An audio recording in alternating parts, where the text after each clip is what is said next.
parties? The system's gone a bit bonkers. Oh.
Because Edinburgh went really well.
right. It's like the perfect.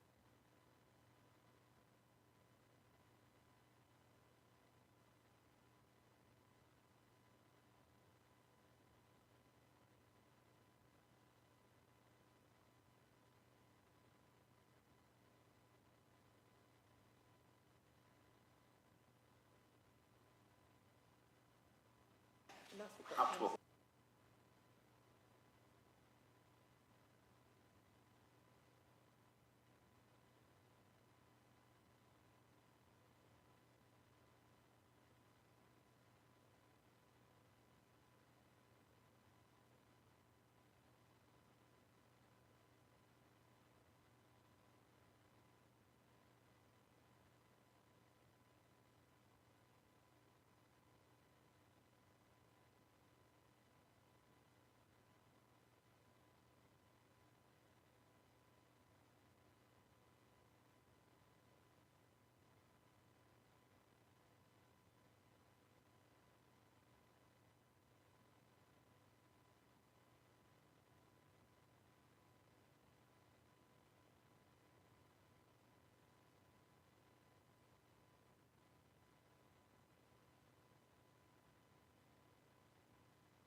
Every single one.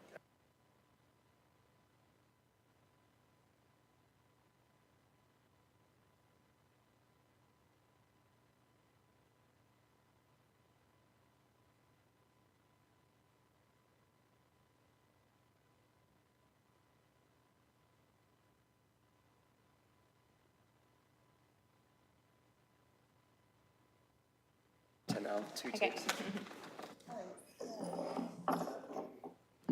Brilliant. Oh, right, so you need to move those here. To do that.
Apologies for the delayed start to this meeting.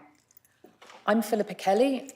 I'm the Strategic Sites and Major Infrastructure Delivery Manager, and I'd like to welcome you to today's meeting of the Joint Development Management Committee on Wednesday, the 18th of June, 2025. I will cover the election of the chair, and then I will hand over to the chair to continue the meeting. For the benefit of new members and members of the public, I will roll call councillors to confirm they are present. Cambridge City Council, Councillor Simon Smith. Present. Councillor Bajent. Present. Councillor Florbert. Present. Councillor Porrer. Present. Councillor Smart. Present. Councillor Thornborough. Present. Thank you. And for South Cambridgeshire District Council, I understand Councillor Khan has sent apologies and Councillor Garvey is attending as an alternate. I will now roll call to confirm that they are present. Councillors Bradnam. Present. Fain.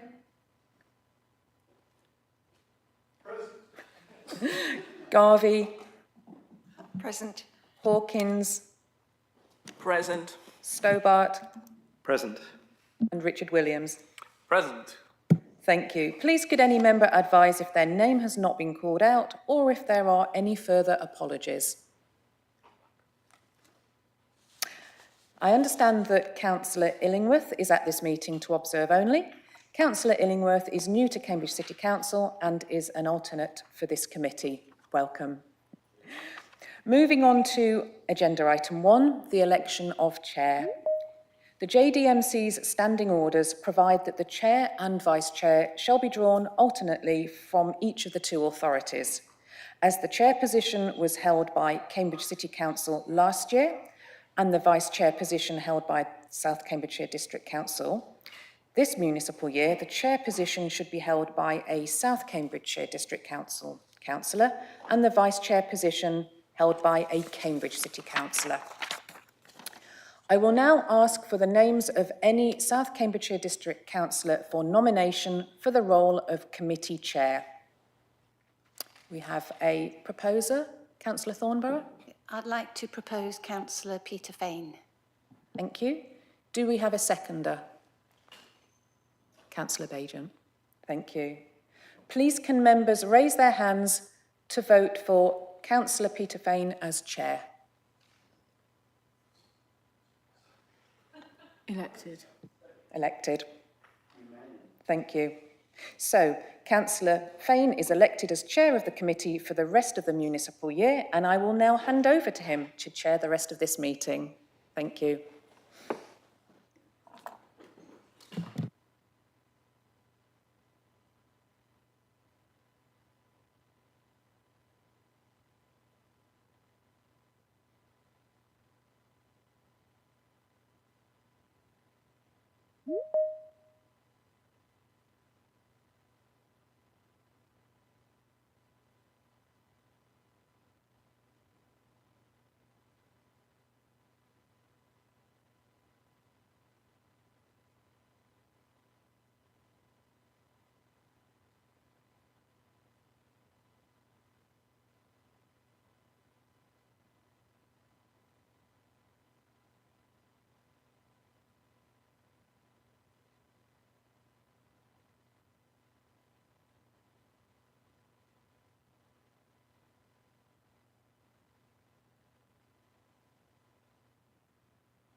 Members, thank you for that. I think we have a bit of an echo in here. That's all right. People usually find that hearing me speak once at a time is enough. Thank you very much for electing me. I echo Philip Kelly's apologies, not just to members of the committee, but to developers and presenters for the delay. I am aware that James and Claire have been working on this for a reset beyond their control for the last couple of hours at least. So I thank them for sorting it out so that we can make a start. My first duty, of course, is to oversee the election of a vice chair.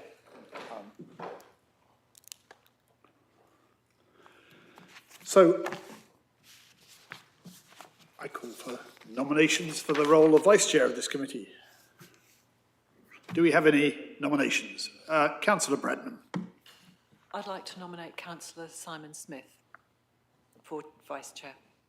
Do we have a seconder for that nomination? Any other nominations? I see none. Could members raise their hands to indicate assent? Elected chair. Thank you, members, that is agreed. Welcome, Councillor Smith, to a role with which I know he is very familiar. Right.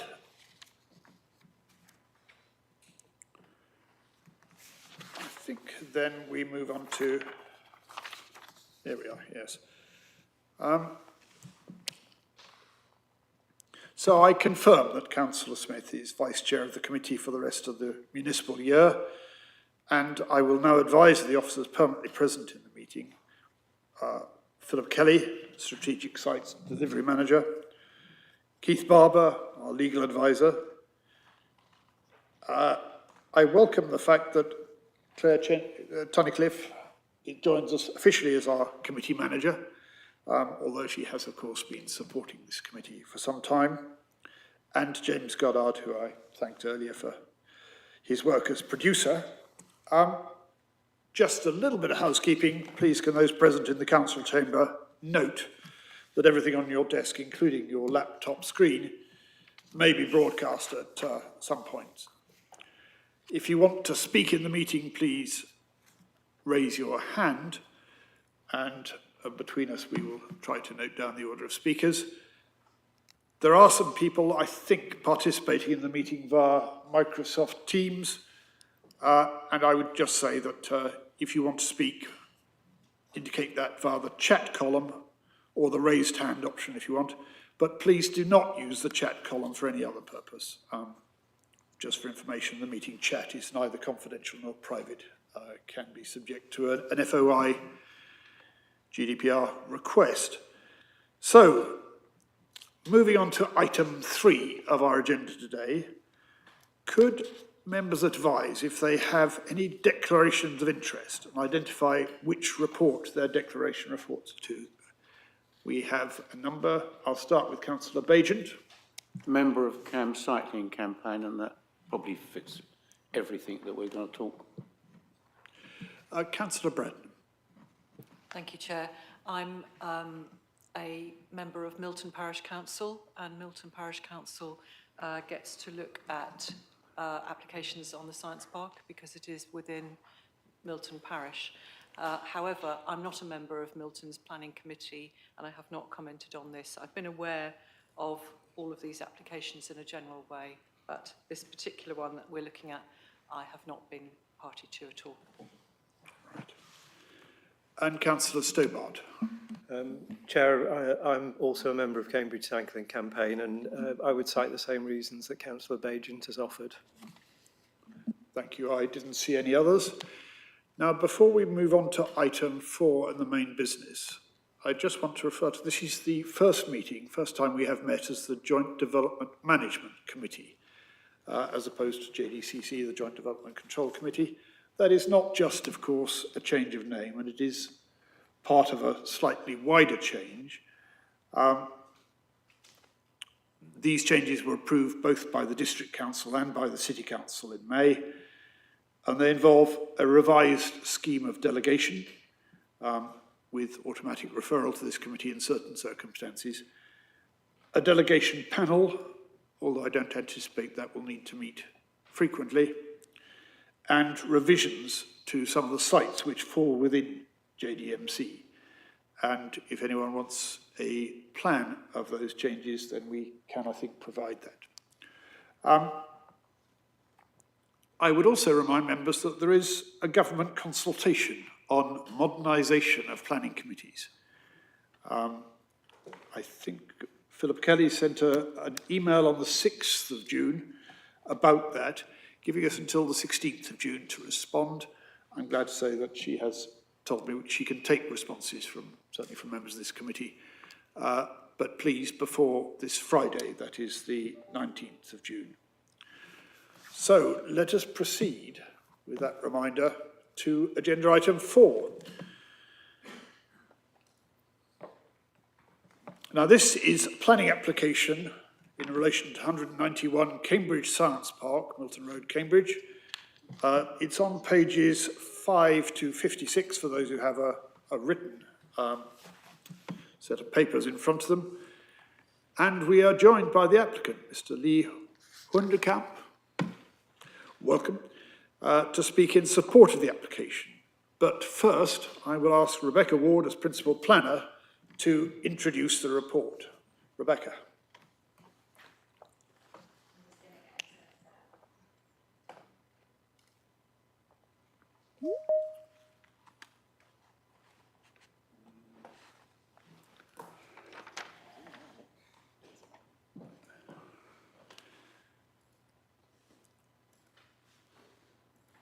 While Rebecca is preparing that, we're just reorientating the screens a little bit so that members in the room and others can see them better.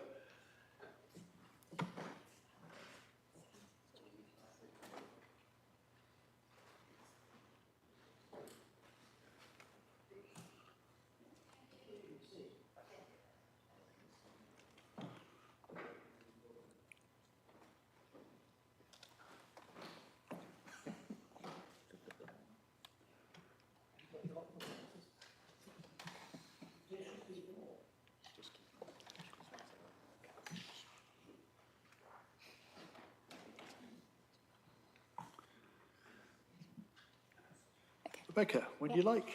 Thank you, Councillor Fain. Morning, members. Yes, today I'm here to present a scheme for 111 Cambridge Science Park.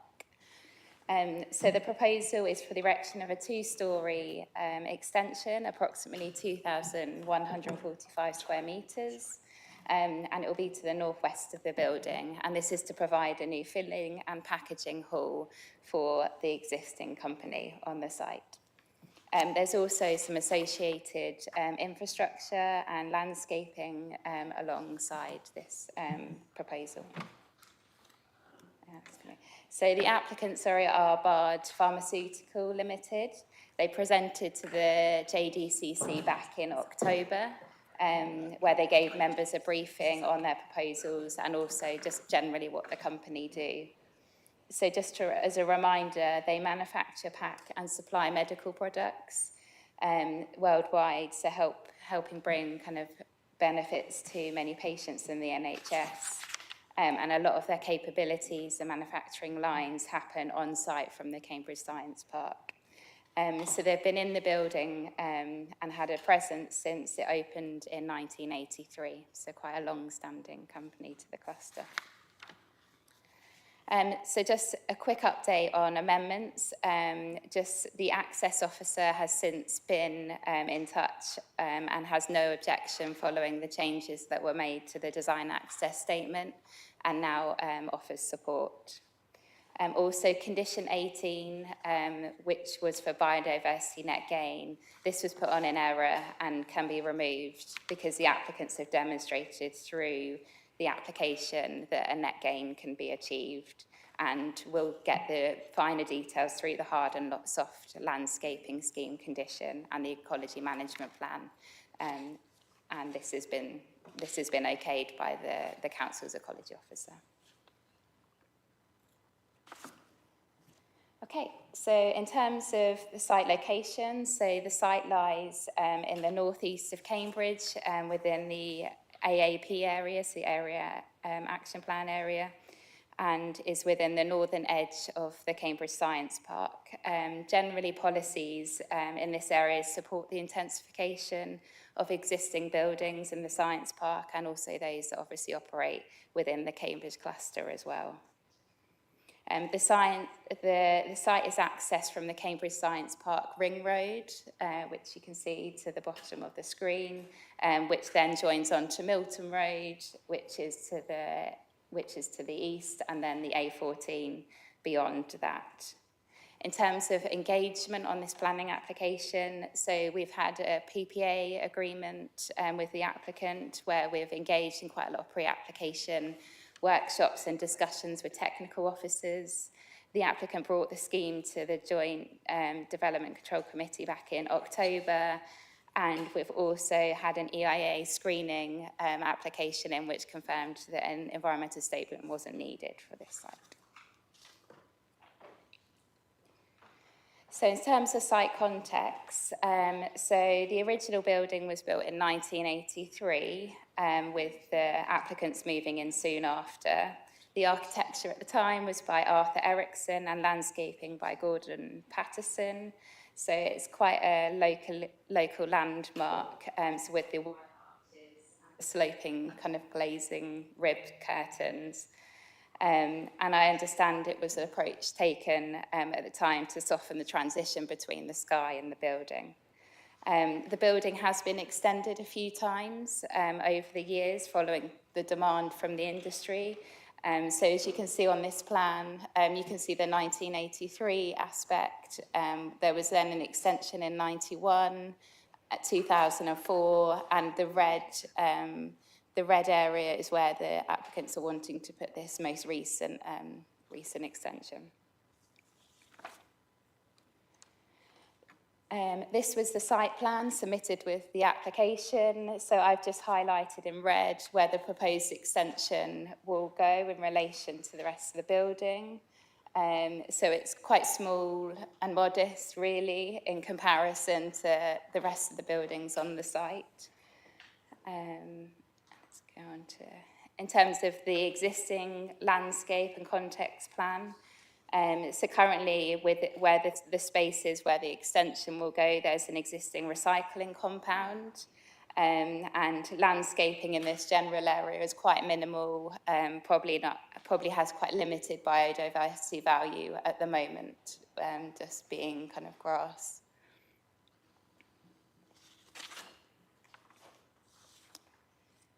So in terms of what's proposed in the landscape context plan, so an LVIA was submitted with the application, which demonstrated views from wider contexts were relatively limited, but obviously the building can be seen at a more localised level, especially from views as you come off the A14 along Milton Road.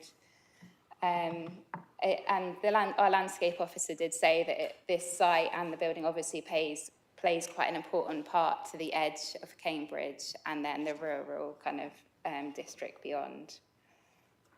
So in the local context, the site does have some established planting, but the proposal will seek to add to this. So to the top of this plan, you'll see you see my cursor. Sorry, to the top, the top left-hand corner, you can see some additional trees that have been added just to strengthen that buffer. As we move down towards the bottom of the page, you can see where they've added some additional landscaping.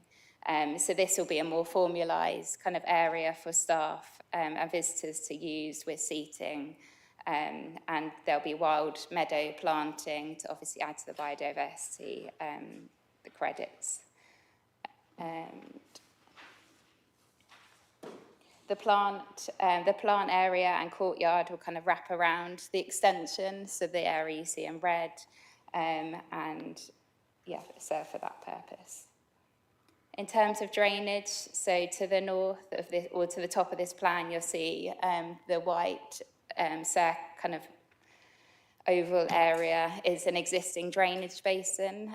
So the runoff from the extension roof will be taken to this drainage basin, which has capacity to take that. There'll also be cells underneath some of the hard standing in the courtyard area, which will take runoff from there. In terms of foul water, it will be accommodated through the existing foul water drainage system on the site. And there are other measures being taken in the building to reduce water consumption as well.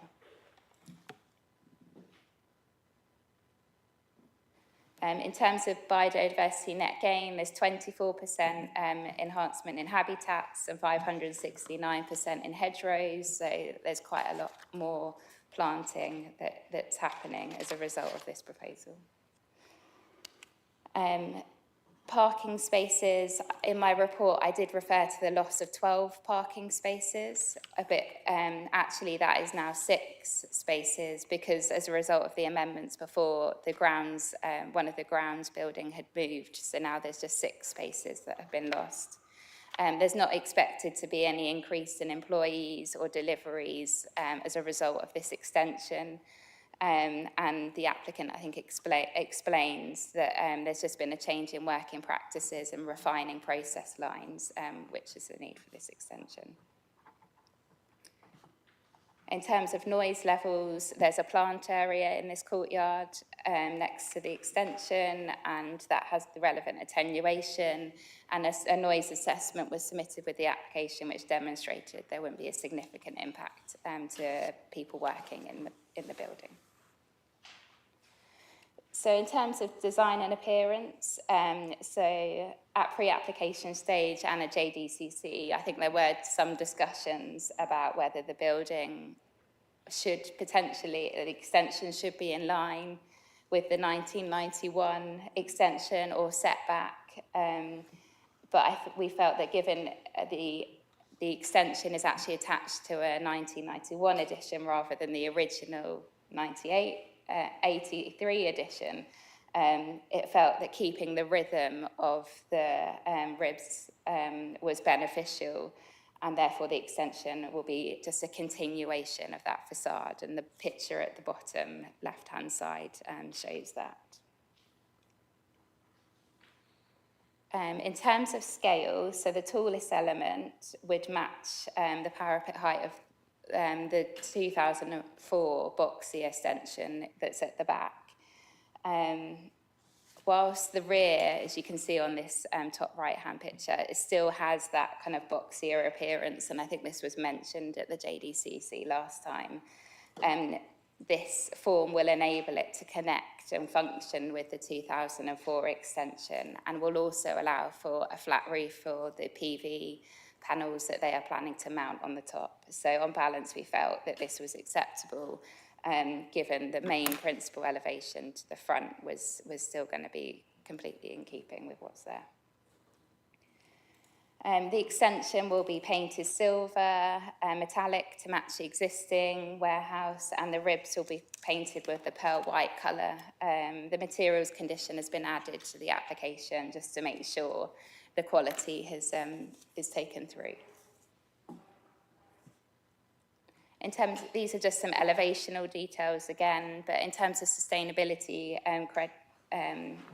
considerations, so the scheme meets the water efficiency equivalent to BREEAM standard credits of 2, and we'll put a condition on to make sure that happens as well.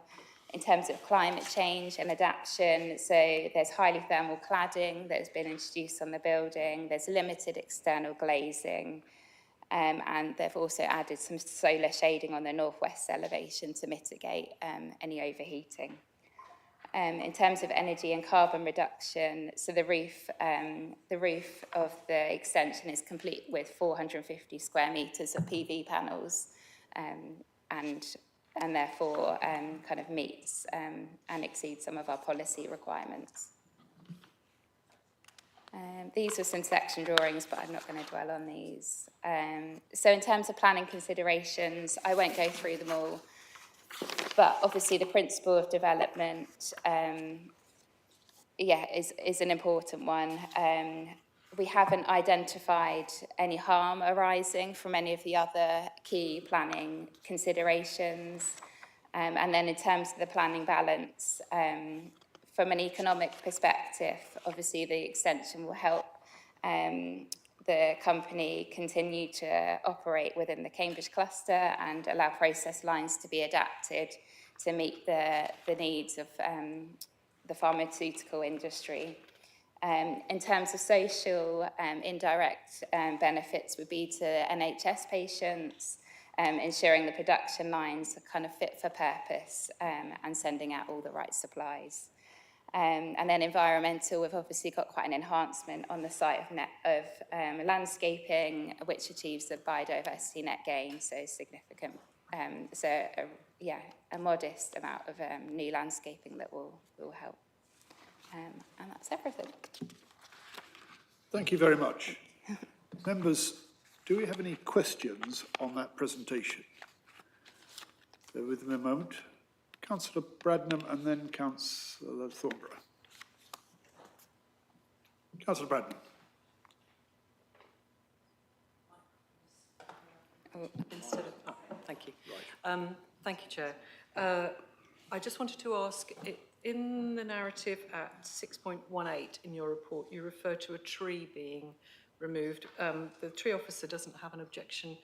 I just wondered, do we know, is that sort of an insignificant tree? And I mean, all of the improvements to landscaping look great and a big improvement. I just wondered what tree that is that's being removed.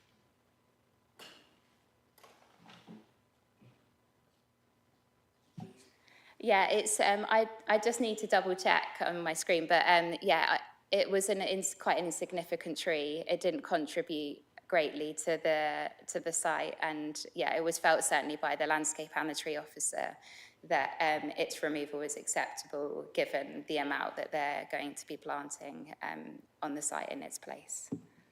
Thank you. Thank you very much. So, I just wanted, did you say at the beginning that the condition 18 BNG is not included now because it's been met on site? Yeah, and so if that has been met on site, if it had been off site, the condition included a 30-year monitoring. So if it's now included on site, do we not want to still ensure that we have the 30-year monitoring, even though it's on site, because it's an investment, if you like, in biodiversity, and we want to ensure that so that's one of my questions. And then another question was about the meeting the BREEAM Watt 01 for the water. I know for the Cambridge City Cancer Research Hospital, the City Council Committee included a condition which included actual water consumption monitoring. And I don't think that's included in this, but Water Resources East and Anglian Water have upheld what was done for the cancer hospital condition as an exemplar for what we need to be doing to ensure that not only are buildings built to the best water standards, but they are shown to be meeting those standards. And my understanding is that there is enough information now from the government that the committees can ask for this monitoring condition, because it's up to us to ensure that we deal with water supply in the best way possible. So we have an example of what's being done already in Cambridge City. So could we, I'd like to ask if we have include the water monitoring with this application if it's approved. Thank you. So in terms of the biodiversity net gains, so yeah, it will all be on site, and they've kind of demonstrated there's sufficient area and done obviously the landscape concept plan along with the calculations of biodiversity net gain within the application to demonstrate they can achieve it. In terms of management and maintenance of them areas, there's a landscape ecology management plan condition in the list as well, which asks for, I'm just looking at Philippa because I've got my screens are full, but it's got, I think, on there requirements for a period of time for them to be. Yeah. So, yes, just to confirm, so it's looking like the criteria within the last condition 18 refers to monitoring biodiversity habit over a period of 30 years. So yes, I thought condition 18 was not now included. So therefore that specific subsection is what I think is important and would be good to retain.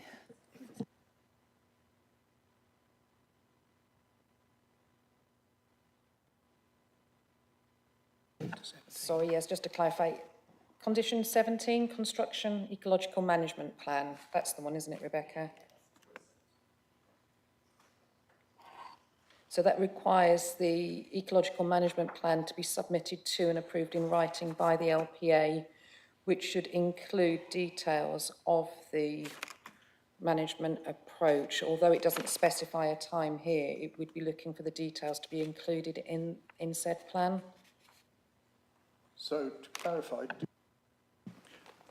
are we saying that all of condition 18 will be dropped, or do we need to retain condition 18, small 1, page 36 of the papers, which is the one about monitoring the biodiversity habitat over a period of 30 years?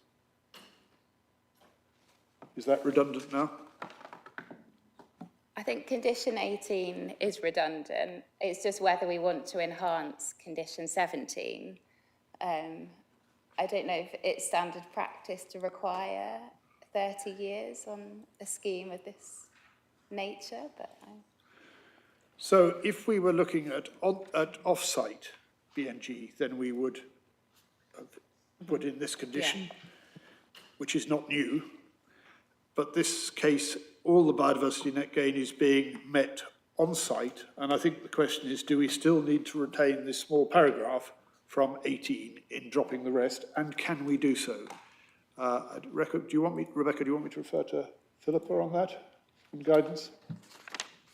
I would advise that we don't, under condition 17, stipulate the monitoring period. And I wouldn't like to commit to a period without seeking advice from the ecologist. And I wonder whether it's something that potentially we could delegate to officers to make sure we do embed a suitable criteria and management time period within condition 17 to ensure that is captured. So I think, Councillor Thornbury, yes. so may I come back on that? It's just, I agree that, so we're investing in biodiversity, whether it's off-site or on-site, and the protection that Chair, you referred to off-site is really critical to the future of this investment. And I think it's ensuring that the investment is protected on-site is what we're talking about now. So thank you for that. Yes. And then there was the water question. Well, members, we will need to be clear on that before we get to the vote at the end. I understand that there may be some need to consult ecology or other officers, and that it may be possible to do this by subsequent approval of chair and vice chair if members are happy with that procedure. I'm aware that Mr Hondekamp may wish to comment on that when he's presenting in a short while, and I will of course be happy to allow a certain amount of extra time if you wish to do so. Members, any other questions? I think Councillor Smart had a question of clarification. Yeah, keep it. There was a water consumption question from Councillor Thornbury. She asked a second question. Yes, so did you want to deal with the second question? I'm sorry, Councillor Smart, we'll come back to you in a minute. yeah, I think just to recap, it was about water consumption and a potential condition that was put on the cancer research building that might be suitable for this application. We have been liaising with Anglian Water on this application, and they haven't mentioned anything in their comments or via email to me, but I'm not quite sure what happened on the cancer research one, so I'm looking to Philippa. If I can come back and thank you. So the Cambridge Cancer Research Hospital condition that you referred to was a one-off at that time, but it has been recognised that it is it's an aspiration, and you refer to it as an exemplar. We are not using that condition yet as one of our standard package of conditions. We feel that condition 10, BREEAM relating to water, and the requirement to submit a water efficiency specification is enough, but it's certainly something that colleagues are working with the Water Resources Group and colleagues in the planning policy team to see about future conditions. But at the present moment in time, we are satisfied that the condition 10 is appropriate for the purposes of this application. Thank you. I think that's probably as far as we can go on that at this stage. We still have other questions. Councillor Smart, I think, was next. Yeah, I'll be brief, Chair. I'm aware we still haven't heard from the applicant yet. So I just want, the main question is, I was keen to know with regard to what Rebecca said about carrying on the existing structure, whether that was something that officers were keen on happening, whether they pushed for that. Rebecca. Yeah, I think that certainly was the direction from the urban design officer to the applicant. I think originally it was slightly boxier and I think slightly forward, so they were definitely keen to have the structure in line with the existing building, with the existing facade. So. Right. Councillor Bajent. Thank you, Chair. A bit more on water. When I think that gradually we've been drawn into a sort of idea that there will be a solving of the water problem, and we've been advised about this. But to date, we've seen no action. Nobody's put a spade in the ground to provide any of this water that we're going to need to maintain all these new buildings, and nothing's being done to protect the aquifer. So I'm wondering if we should not be just a bit more concerned about this aspiration that it may happen. And looking at this, I was thinking, could the condition to preserve water that's going to be applied to this part of the building, could we extend that to the whole building? Because that's coming with, you know, the whole thing is a whole. It's not just we're not looking at this bit in isolation, we're looking at it in relation to the whole building. So could that condition not be extended to the whole building? Rebecca, are you happy to deal with that? Yes, thank you. I don't think it's appropriate to extend it to the whole building because it's not what they're applying for. But we have been talking to the applicants about the water issue, and they've got that separately from the application, they've got a project going on to improve water efficiency across the building, and they've also got obviously the trade effluent standards that they're working well with under. So yeah, but we can't apply. Councillor Bajent, yes, please come back. I don't wish to be rude, and I definitely am not being rude, but you said you don't think it's appropriate. Now, what if we do think it's appropriate? Where does that leave us? What if this committee says it is appropriate to extend this to the whole building? Where do we stand then? Because we need to be very aware that we're destroying the infrastructure of our water system on a promise that not necessarily will be fulfilled. And what happens if it isn't fulfilled? I think I might ask Philippa Kelly to answer that, if I may. Yeah. Thank you. My response, Councillor Bajent, would be to advise you that it would not be, in officer's opinion, reasonable to require a condition that related to the building, the original building, and not the development that's being proposed. You will recognise that we have a number of planning condition tests that we need to ensure are fulfilled when we are recommending conditions. If we were to apply a condition that was not reasonable, there would potentially be a high likelihood of that condition being challenged and then us needing to go into an appeal situation to defend our position. So that's why the case officer's response was such that we didn't feel it appropriate to require one of those conditions. Thank you. So there is a broader context to questions of water, and I don't think this committee would wish to impose conditions which were not seen to be reasonable, but we'll come to that later. Councillor Faubert. Thank you, Chair. I have two questions or clarifications. The tree officer, I'm referring to the paragraph 618, recommended a condition for trees to be protected I wanted a clarification of what trees are they and whether we have that condition in place. And then if you could possibly show us on the screen the easement of those trees that are planned to be relocated. So information as what trees are they, how old are they? Thank you. Rebecca. Yeah, so the application was accompanied by a tree survey and the landscape concept plans.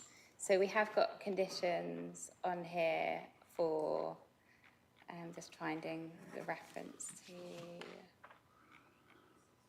So for condition 14 is for the tree protection measures to be installed in accordance with the tree protection strategy.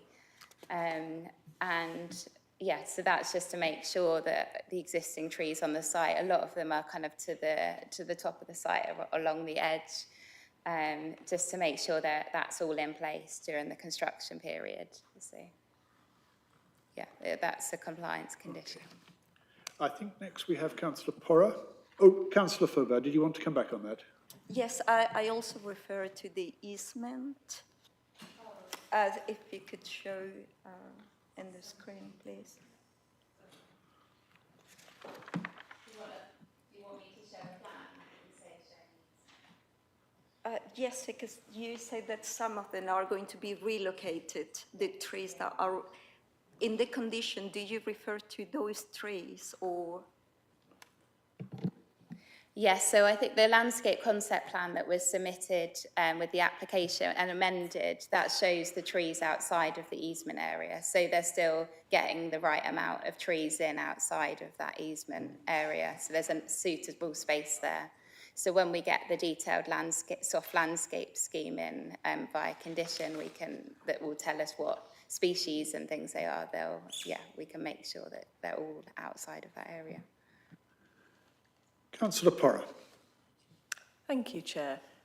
Councillor Thornborough has kindly provided the water resources plan for Eastern England 2024, where it does clearly state on page 14 that the Environment Agency and Natural England are developing a joint protocol, but they fully endorse an approach where water is metered and obviously on completion to make sure that those targets are being met.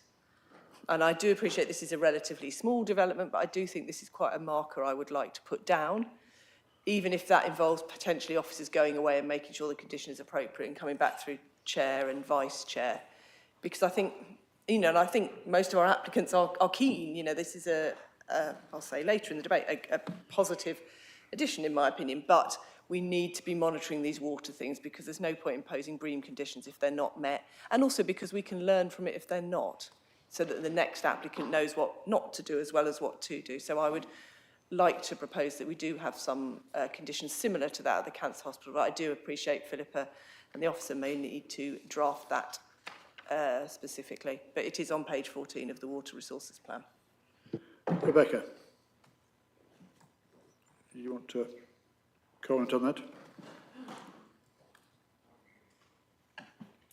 Yeah, I think I'll refer to Philippa. I think it's probably a better way. Thank you.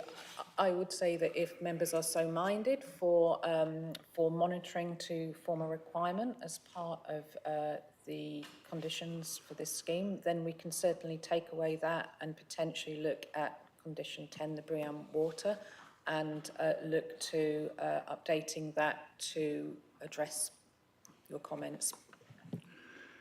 Thank you.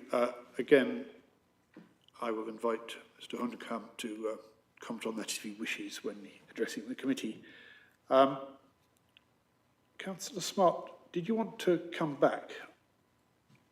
Well, it's unfortunate, but I feel I need to say we have had this discussion before, and to be honest, I can't remember if it was in this committee or in planning committee, city planning committee. They merge into one sometimes, but we have had a discussion about monitoring, and officers have said that they have no capacity to monitor installations by applicants.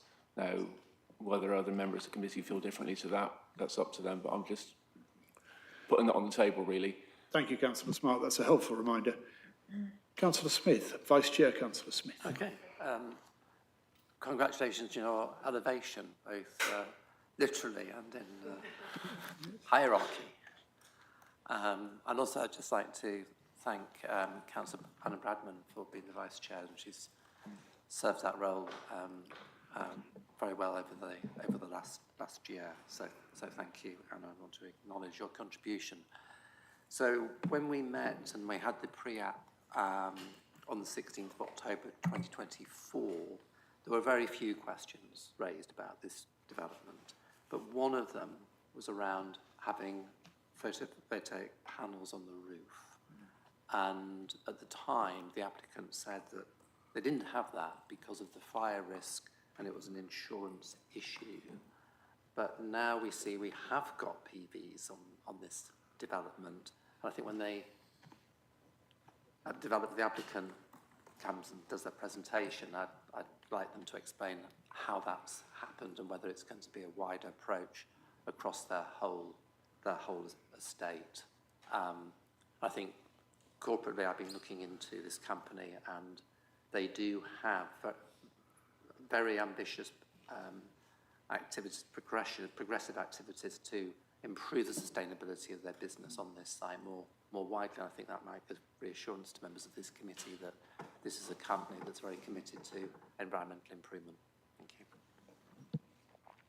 Now, members, I'm grateful to members who've managed to encompass their questions in one attempt, but we do allow for further questions if something occurs. I am going to ask Councillor Bradman just to wait. We have one more question before, and I'll then come back to her if I may. Councillor Dr. Richard Williams. Thank you, Chair. Just some questions of officers really about this potential water condition. I would be interested to know, because I think it is relevant, who would monitor it? How long would it be in place for? Are we talking about in perpetuity? And what would happen if it wasn't met? Because whilst I think it's a very good idea, I agree with the principle of it, if it's a condition that is in a sense meaningless because nobody's actually going to do anything with the data, I do wonder if it would be reasonable to impose it. Yes, before I ask, I think, Philippa Kelly to respond, let me just say that we can't necessarily deal with all these issues in relation to a condition which has not yet been drafted. And I think the committee may find it helpful to hear from Mr. Honderkamp before coming to a view on this, which we will do shortly. And as I said earlier, I'm happy that Mr. Honderkamp takes a little bit more time if necessary to deal with these matters. Now, Councillor Thornborough, do you want to come in on this before I invite Philippa Kelly to respond? Yes, please. So, in the recommendation by Anglian Water about this, the condition that was used at the cancer hospital, it was the hospital was asked to monitor water use through a water meter and collecting data, and it would only go to the planning authority if requested. It was not for the planning service to monitor. It was for the building, the data to be collected, which is quite straightforward if it's set up that way. And then if it was exceeded, then there was mitigation. The condition that the cancer hospital, it was set out how that would be mitigated. And also, interestingly, at that time we also asked for a comprehensive water consumption strategy for the rest of the buildings that were there. So this is a bit like Councillor Bajan. This might be an opportunity to ask for monitoring of the existing building, because without a monitoring there is no way you can actually even begin to plan on how to reduce it. So it would be so this condition is only for the extension, but it would be sensible to ask for monitoring for the whole building, because that would make the biggest difference in the end. Thank you. Thank you. Just to remind members, we are at the stage of taking questions of clarification on the officer's presentation, but that's a very helpful reminder, which no doubt we can come back to in considering any additional conditions which might be referred to Chair and Vice Chair. Councillor Bradman, you wanted to come back again. Thank you, Chair. I just wanted to observe, this is delicate matter, but I wanted to observe and thank Councillor Thornborough for the information that she has provided. But I note that the water consumption measure that we required on the cancer hospital was on a new building. We were giving a permission for a new building, and so it was looking at that from the outset. And so my question to the officer is, how reasonable is it, given that this extension at 17.9 in her report says the applicant contested this condition on the basis that there will only be a single sink basin in the extension and that they have 40% spare capacity under the existing trade waste licence, and that BARD are currently investing over £1 million in undertaking ultra-low flow projects. So I just wondered, how reasonable is it to apply a condition of this type when the application is only for an extension and there's a proposal to make that apply to the whole building? Rebecca, Philippa responded earlier to a question on reasonableness, so I think it might be sensible to refer this to Philippa to respond, if you may. Thank you. So I maintain the position, as stated before, that it would not be reasonable under the relevant tests of a planning condition to require the monitoring information for the existing building, because one of the tests is that the condition has to be relevant to the development to be permitted. That said, and following on from Councillor Thornborough's observations, I don't think it would be unreasonable to ask the applicant to publish the water consumption data for the new extension, so they collect that information and publicise it online, but I do not, I'm not of the view that it's for the local planning authority to monitor the water consumption. Right. Members, I think we've had clear responses from officers to all of the questions and concerns that we may have put, except for one more on which a further response may be needed. Philippa. Thank you. Thank you for the opportunity to come back. This is in relation to the question about on-site management of the landscape, and one of my colleagues has helpfully pointed out that condition 12 that relates to the landscape and ecological management plan does include reference to a 30-year on-site maintenance schedule for all hard and soft landscaping areas. So that addresses your earlier question. It's in the condition. Thank you. Right. Well, members, I think that deals with all questions of clarification on the officer's presentation. And I'm very glad that we are joined by the applicant, Mr. Lee Hondekamp. Mr. Hondekamp, forgive me if I have pronounced your name wrong, you'll no doubt put me right, to speak in support of the application. So, Mr. Hondekamp, if you'd like to come and make your presentation.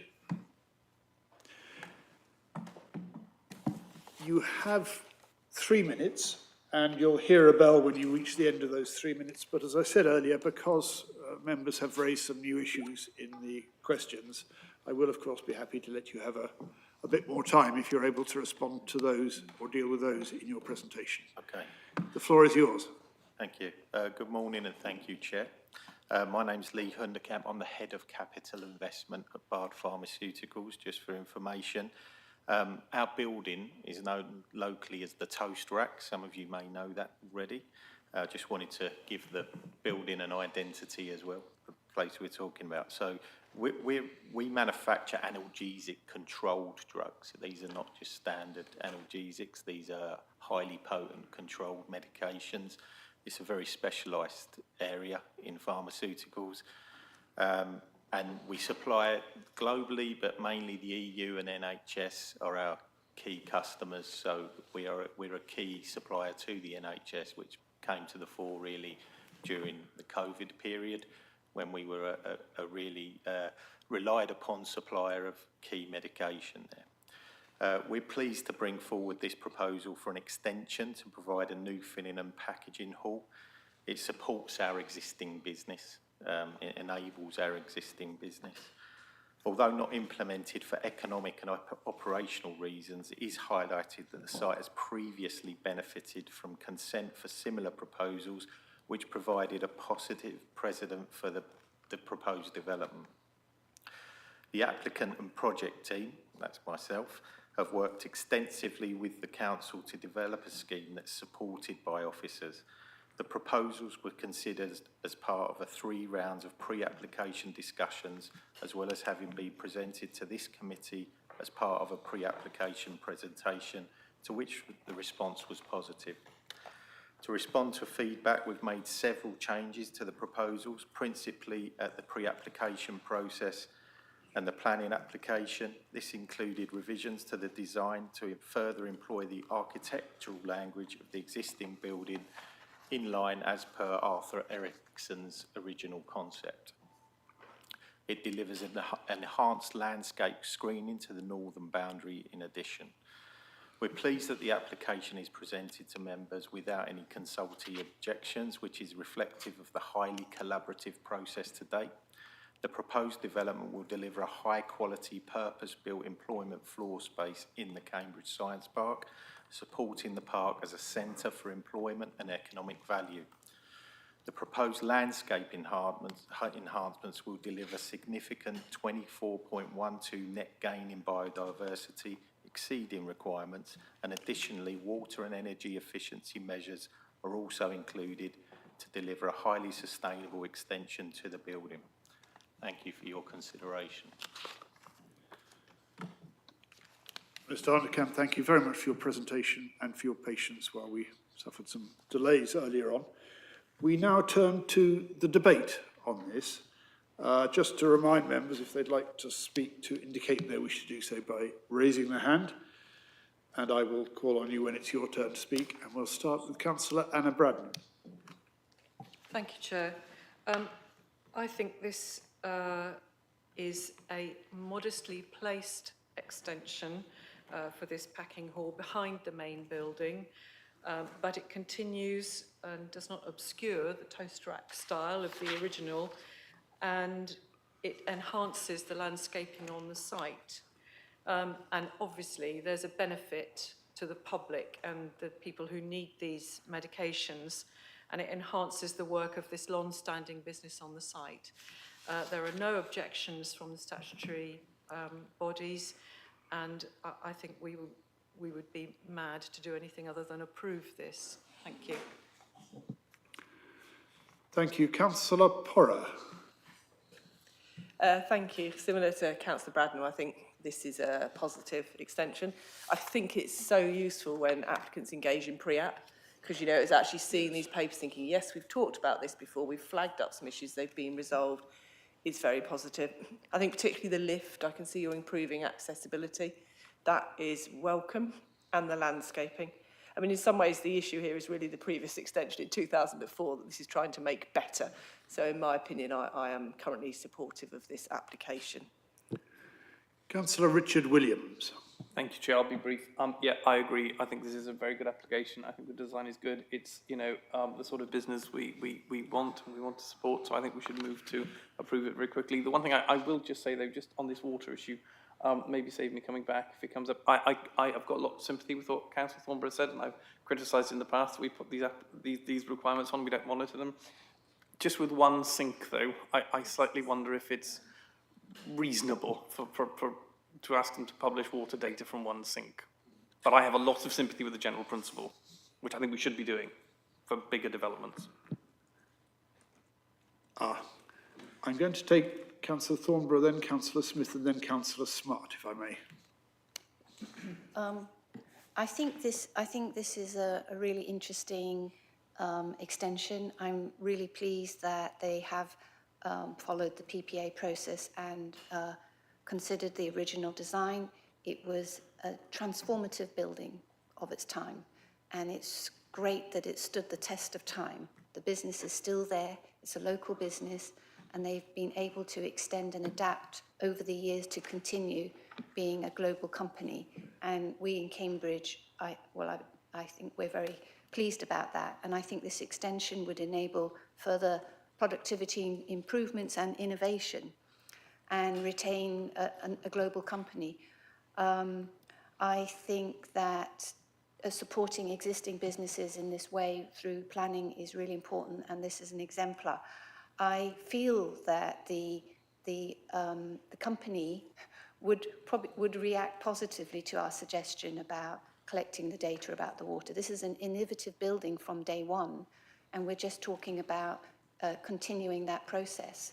So I hope that they will appreciate the enthusiasm of this committee to be world-leading in, and certainly leading for Cambridge in collecting that information and providing it when available. Thank you.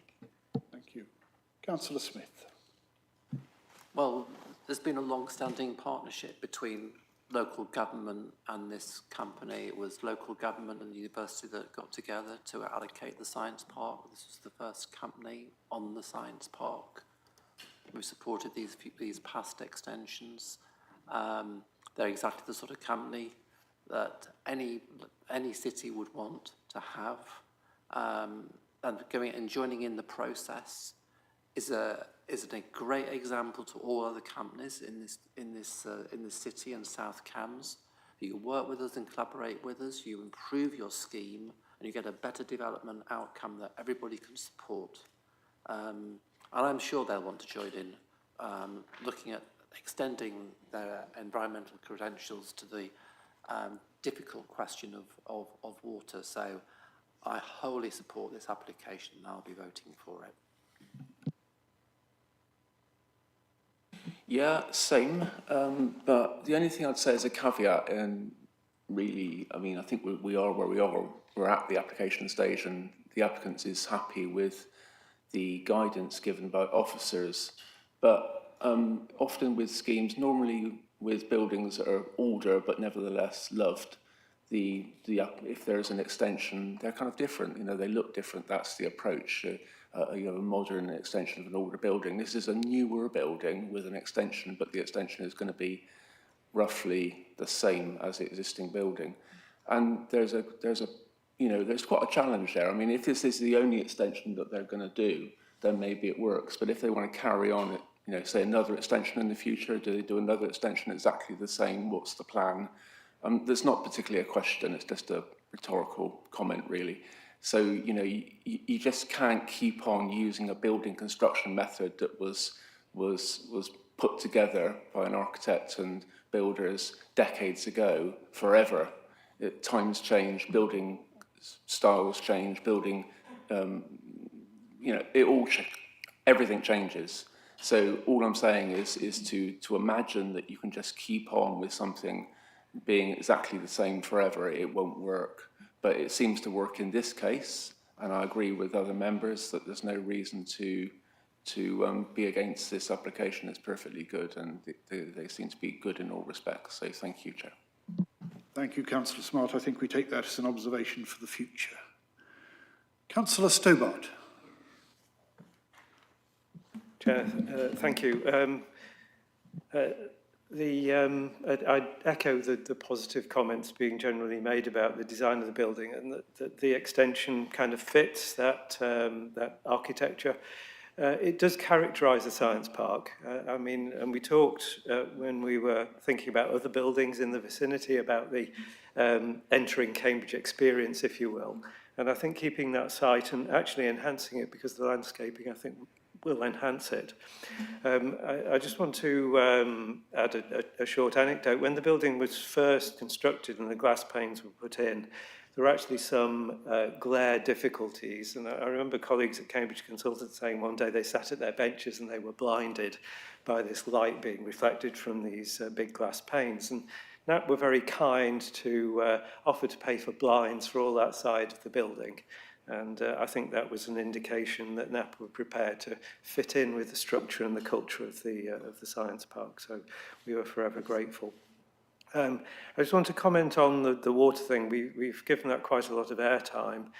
But I wonder if we should be thinking about it slightly differently, that if a claim is made by a developer as to a water performance, whether we should be thinking about it in terms of verification. Can that performance, can that improvement be verified And what lurks behind the scenes of monitoring and indeed verification is leakage. We lose some prodigious amount of water in the Cambridge water area. I think it's about 74 million litres per day are lost through leakage, 30% of which is on customer sites. So I think that might provide some focus for the discussion about water monitoring, is that we are expecting a building that is developed against certain claims to have a verification position, and if only for the occupier of the building to exercise that in relation to leak detection, perhaps first, and then longer term usage monitoring. So just those two comments. So I fully support the application, but I think, yeah, these are the kind of details that we need to explore under this kind of situation, but continue the discussion. Thank you. Members, thank you. I think we've had a very full debate. I don't actually see any need to add to the comments that have been made. I don't hear anyone who isn't broadly in support of the recommendation, which is at paragraph 21 on page 26 for those of you working from the printed version. But before we proceed to a vote, I'd just like to invite Philippa Kelly to sum up and perhaps refer to the potential conditions that were discussed during the debate so that we know exactly what we're voting on before we move to a vote. Certainly. Thank you, Councillor Fain. So the recommendation would be one of approval, which is set out in section 21 of the officer report, but there's a number of points in respect of the planning conditions that I'd like to take you through. The first one would be the removal of the planning condition relating to biodiversity net gain. That was the removal of condition 18, as referred to by the case officer. Then I would suggest that we look at either amending condition 10 or including an additional condition relating to water efficiency, and that condition shall address water monitoring and include the requirement for water monitoring equipment to be appropriately installed and verified, and that would pick up on the point previously made by Councillor Williams, and that the information collected should be made publicly available. And I hope that the widening of the scope of that condition would address the comments that have been raised this morning in respect to water monitoring. Thank you. And in relation to that, we don't have the exact wording before us, so can we, I'm going to take it that if we vote in support of this, we are agreeing that any such condition can be dealt with by Chair and Vice Chair subsequently. Councillor Bradnam, yes? Can we just clarify? Is the amendment that Philippa Kelly has given us to condition 10, does that relate to the whole building or just to this extension? As a point of clarification, it would relate to the proposed extension only and not the original building. Thank you. Thank you. Members, I think we're now in a position to move to a vote. Can I ask those in favour of supporting the officer recommendation, paragraph 21 as read out by Philippa Kelly, to raise their hands? Thank you, members. Unanimous, Chair. I think we are unanimous, so I don't need to ask if there are any against. Thank you very much for your contributions. And can I thank Mr. Hontekamp to note not only the outcome, but also the appreciation by members, as clearly expressed by Councillor Smith, of the way that you and your company have approached this over the years, not just in relation to this, but since, I think, 1983, and that is appreciated. Members, I was proposing to take one other item before we adjourn, but I'm conscious that although we haven't been, unusually for us, talking for very long, we have been here for some time, and therefore I think a short break might be appropriate. Can I ask that we come back at, I was going to say 10:15, but I'm looking at the clock up there. I really don't think that would be reasonable. So shall we say 12:15, short break? Thank you, members.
committee will then be invited to ask questions.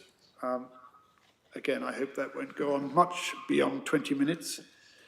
I'm very pleased to see a number of developers and supporting colleagues before us. We appreciate the time you've taken and apologise to you all for the probably being a little later than you had expected, certainly rather later than I had expected to get to this item.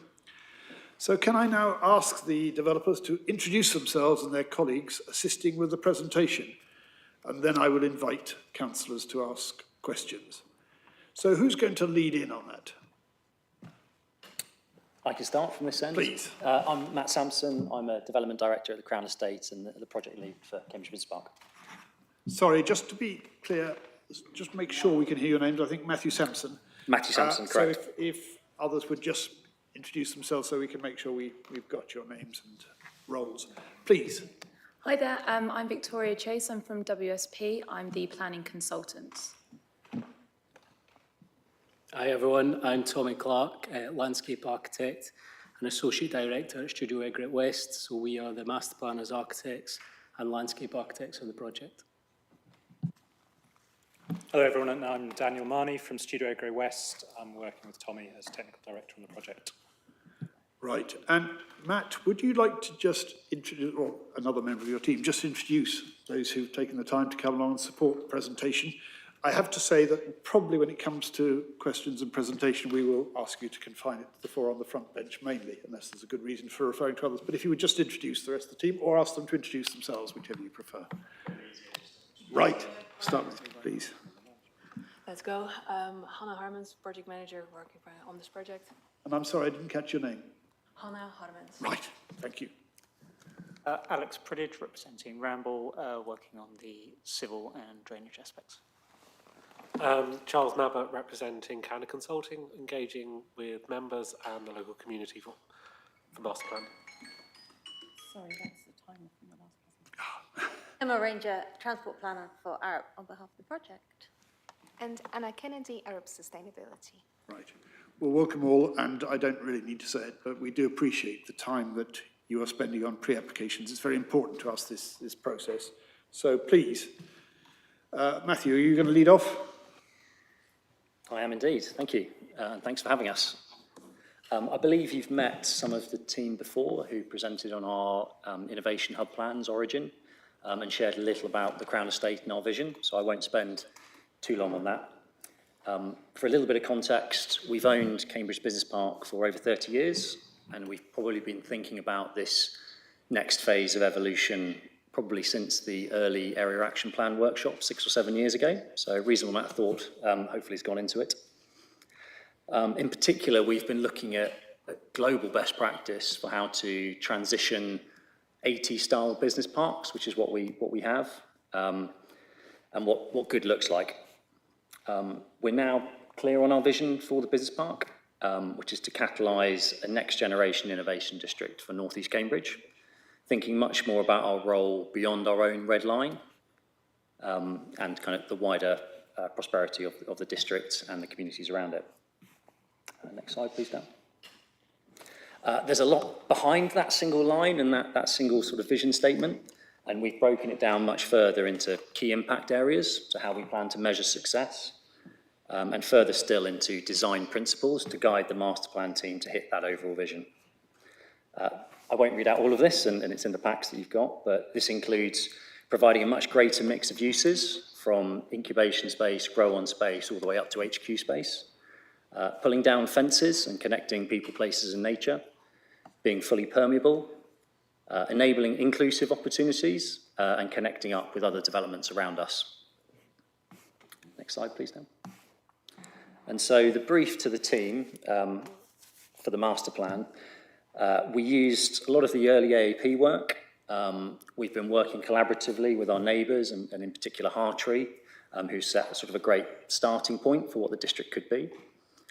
We've also had 2 rounds of public consultation and I believe 3 pre-app meetings, which has given us further feedback and food for thought. So the headlines of the brief were varied workspaces for circa 5,000 jobs, at least 350 homes as part of a proper mixed-use gateway to the Innovation District, and a new community-focused high street and public realm. So we brought the team today to show you where we've got to in delivering that brief. Thank you, Matt. So I'm just going to briefly discuss the strategic context and of the site within North East Cambridgeshire. So it's allocated within the local plan and the draft area action plan. It formed a key part of the wider North East Cambridge regeneration area and represents one of the most strategically located and deliverable opportunities within it. The site acts as a gateway connecting Cambridge North Station and the mixed-use development emerging around it, with particular importance of the Hartree site to the north and also the broader draft area action plan. The site is not coming forward in isolation. It plays an important role in the wider spatial strategy for North East Cambridge, helping to link major employment, research and residential uses into a coherent, connected urban district. Its proximity to Cambridge North Station and location along key pedestrian and cycle routes makes it ideally placed to deliver a mixed-use and sustainable development in line with the adopted local plan and draft area action plan. Next slide. Importantly, this has been a consultation-led process. Extensive engagement has shaped our vision, starting with the launch of the vision last November, following public exhibitions, pop-ups, stakeholder events that happened over February and June of this year, and ongoing dialogue with the community through the Ideas Exchange Group. The feedback received has directly influenced the development of the master plan and continues to guide the proposals you'll see today. I'll just now pass on to SEW, who will talk about the design process. Thank you. So the site itself is a rectilinear business park. It is all business uses at the moment. There's over 17 different businesses on the site. It's about 8.3 hectares in size. It's surrounded by fences, so there's one public entrance, which you can see on the northwest of this site off Milton Road. It's got quite interesting boundaries. So to the north is Cowley Road, which is a busy road. There is the First Drain, which is a historic open drain, which sits adjacent to that road. Milton Road is, again, another busy road, which sits to the northwest of this plan. The guided busway sits to the south. It forms an important boundary. There's residential neighbourhoods of King's Hedges to the south, and obviously new development come forward as part of Cambridge North Station, and the potential Hartree development to the north. So very interesting context, both existing and future context. I've got the next slide. We were really interested in how Cambridge Business Park forms a really important connecting piece within the wider northeast area, just the district as a whole. And initially we were interested from an ecological connectivity perspective. So we're close to the River Cam. It's a 10-minute walk along Nuffield Road and Cam Causeway, which you can see in this diagram. Those are tree-lined streets that form ecological connections to the river, and they connect directly into the business park. So if we strategically locate green connections within the business park, there's real potential to connect to the green network within Hartree and to Milton Country Park beyond. So real potential for connected green and blue infrastructure. If you go to the next slide. This is a bird's eye view that shows Cambridge Business Park in the middle. You can see the River Cam is just off page to the top right. And we're looking at that spine along Nuffield Road and Cam Causeway. And when we walked that route, we were struck by the fact it's not just planted streets, but there's also a lot of social infrastructure along those routes. There's a medical centre, there's a primary school, there's allotments, there's an orchard, and we realised that actually that spine is about green infrastructure, but it's also about social infrastructure. Likewise, in the Hartree development, you can see on this plan that route continues through into the network of open spaces associated with that development. And obviously there's schools, there's playgrounds, there's social infrastructure associated with those green spaces. So if we strategically locate a significant new neighbourhood green space at the centre of Cambridge Business Park, we can connect this social spine both for the benefit of the existing neighbourhoods and the new communities coming forward. We're taking an experimental approach in general to the master plan, so we're trying to test new ideas, pioneer new ideas, and we're doing that within the first phase. So this is a view of a project called Origin, which is the first phase, and we're really trying to experiment with some of those ideas. So this is a refurbed existing building and new modular lab buildings you can see in the background of this image. We're exploring things like paint that can capture carbon, interesting water collection butts, experimental horticulture, rooftop agriculture, and all of these ideas are the sort of thing we'd like to explore across the master plan. So testing them in the first phase and then trying to apply them across future phases. I think there's a real opportunity to be exemplar from a circularity perspective. The buildings you can see here in orange have real potential to be retained and reused, expanded, because they have good structure, good foundations. And then the buildings in blue are more difficult to retain, but we think we could reuse a lot of those materials for the demolition of those buildings, either in new structures or within the landscape. But really looking at circularity in all its different forms, so retrofitting buildings, reusing materials, reusing structures, but then also looking at how we can design buildings that could potentially evolve in terms of their typology so they don't have to be demolished in the future. So there's lots of opportunities presented by the existing conditions of this site. We think, there's real opportunities to be exemplar in terms of circularity, real opportunity for significant new open space that really connects into existing green infrastructure and social infrastructure, real opportunities for new pedestrian connections into existing residential neighbourhoods and into new residential neighbourhoods coming forward, an opportunity to diversify and intensify different types of employment, and a real opportunity to put science on show. So we're thinking about new science, climate tech uses. Can we really celebrate that through the proposals here, as well as including a mix of different uses, including homes as well. So lots of opportunities presented by the existing site condition. I'll just pass over to Dan. Thank you, Tommy. So I'm just going to talk through the 10 placemaking principles which we refer back to as we work through the design process, and which essentially describe the key strategic moves that the framework currently is based upon. The first one's very much about bringing down the fences and amplifying ecology. So removing the fence around Cambridge Business Park, maximising connectivity, and whether that's south to north or east to west, starting to acknowledge the fact that Cambridge Business Park as a site plays this kind of central role within the Emerging Area Action Plan, and that it very much is the piece of land which forms those important connections between whether it's Hartree and the existing community in East Chesterton, or whether it's Cambridge Science Park and the already consented Brickgate development in the land north of Cambridge North. So in the first instance, as we do this, we're looking at introducing 3 new pedestrian and cycle crossings on Cowley Road, and each of those has been located in a position which directly responds to the emerging Hartree development. We're looking at introducing a proposed guided bus stop and crossing, and also a secondary crossing across the guided bus route. This all stitches into, as Tommy referred to, the kind of connection through south to Nuffield Sorry, Road. Chair, I'm very sorry, but if we're going to be looking at, the point, we can't see the pointer.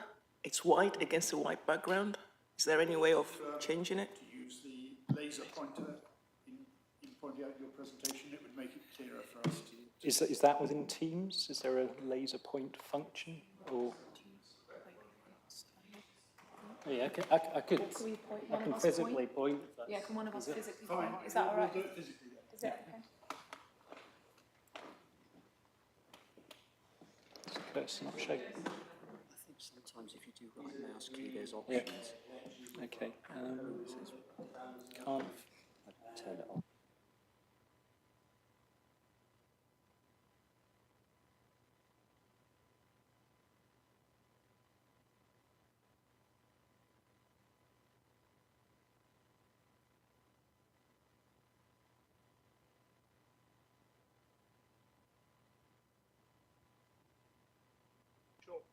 We'll just take a short break for a moment while we sort this out. I'm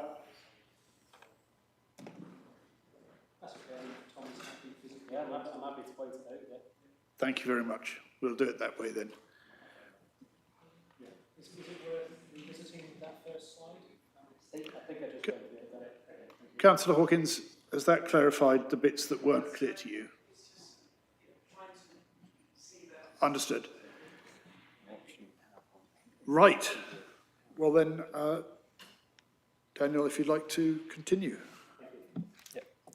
And so moving on from bringing down the fences and amplifying the ecology, drawing it through into the site, the current framework's organised in 3 clusters of accommodation, each with their own vehicular access, one of which exists already from Milton Road, feeding into an area we've called the test bed area, one which we envisage to be kind of experimental in terms of sustainable technologies and approaches to landscape. An additional new vehicular access from Cowley Road centrally within the Cambridge Business Park site to service what we've called the Main Street character area, which is a number of workspace buildings which attach and stitched into the Main Street being proposed as part of the Hartree development. And then the third vehicular access is an additional new access from Cowley Road into the area in yellow, which we've identified as a potential residential neighbourhood within the emerging framework. As Tommy alluded to, circularity and sustainability is very much at the forefront of our thinking. And in orange, you'll see 4 structures which are proposed for retention, which have informed how the layouts evolved and emerged. Of the 5 buildings we think are suitable for long-term use, retention, adaptation, one of them has been demolished to allow for the new access into the residential area of the site. Open spaces are hugely important to how the framework's developed. There are a number of key open spaces across the framework, the most significant of which is the green loop, which stitches into Hartree at kind of at the east and west of the site, as identified in the 2 green areas. And within that route, what we're also doing is locating the key community uses, which stitch into the wider community network, and that's identified in pink on this image. Moving beyond that and supplementing and supporting the community use on the site are 2 consolidated mobility hubs where we'll be proposing and promoting community use at ground floor, testing it at roof level, but also using it to consolidate active travel hubs and parking across the site.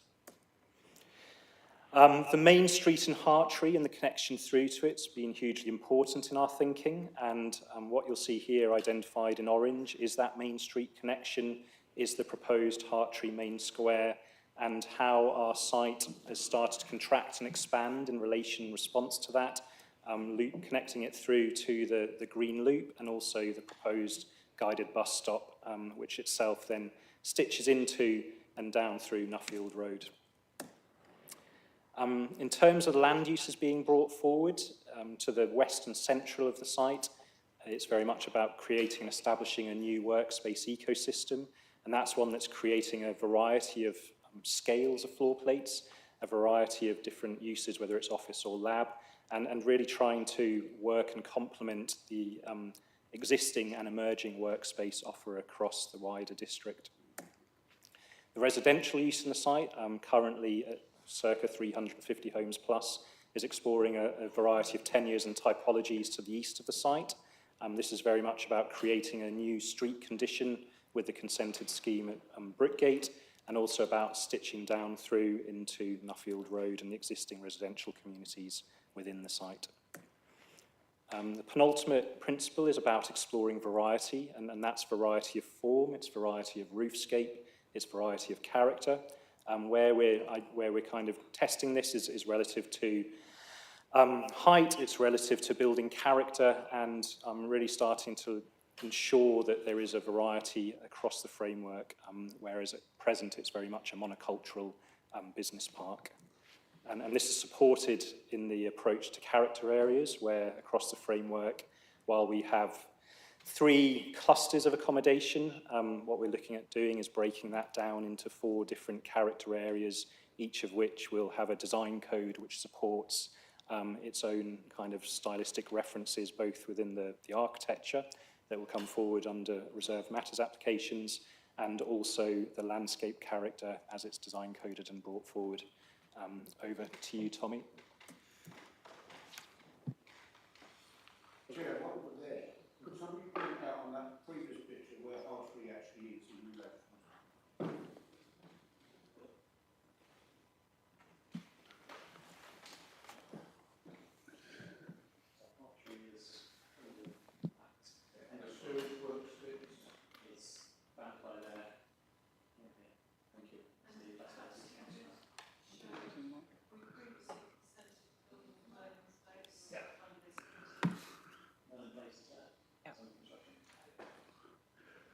Members, it may help to remind you that this presentation has been shared with you. So if there are details which you can't see on the screens, despite best efforts to point them out, we will be able to check that later. I appreciate that's not much help to you in asking questions after this session, but you do have that detail available to you later.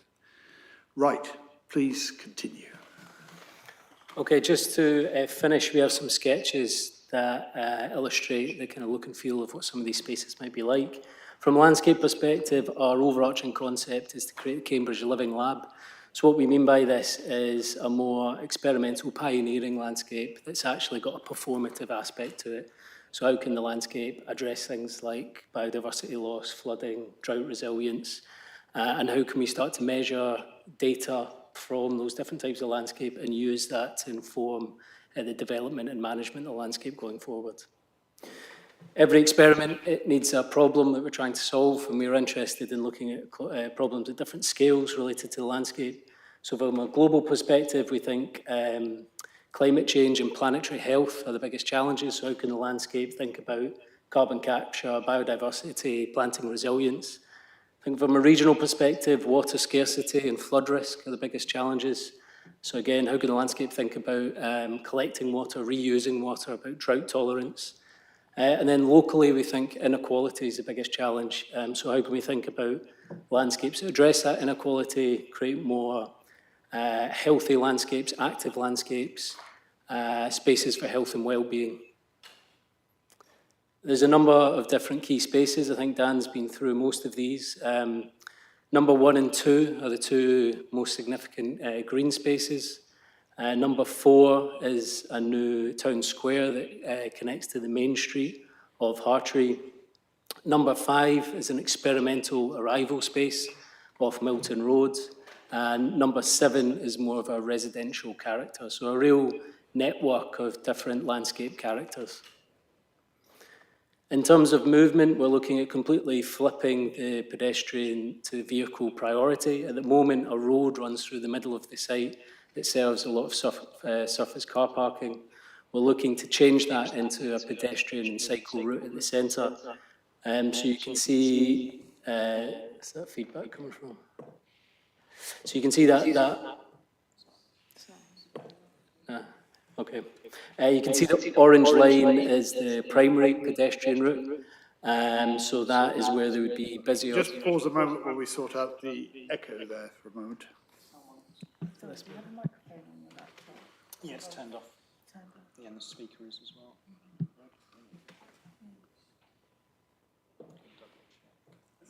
Right. Let's try again. Is that a bit better? Is that okay?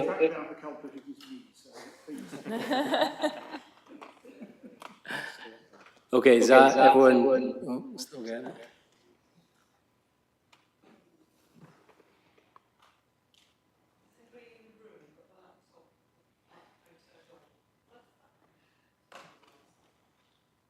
Okay, we'll try one more time. Is that sound okay? There's still a bit of an echo. Yeah. I mean, So carry on. is it? I'm happy to speak without the mic if it's easier. Yeah.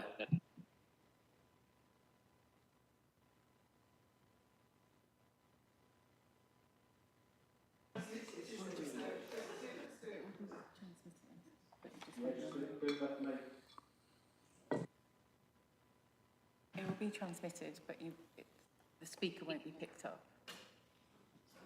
But the volume. Yes. Yes.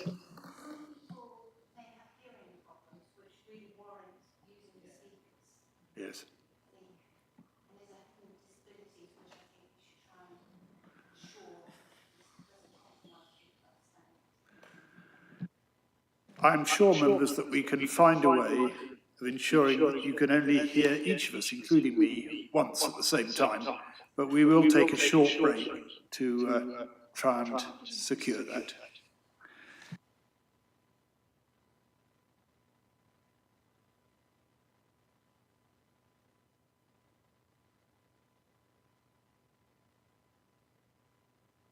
Chair, it's not somebody online, is it, who's got a microphone on? I know that sounds a bit bizarre, but...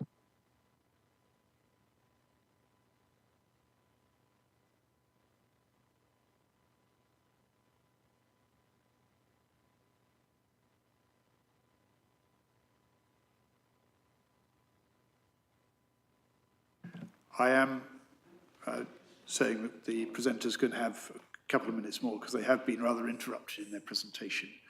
And I think you could, can you only hear me once at the moment? Yes, which may be a sign of progress. Yes, hopefully that's cleared up. Please carry on.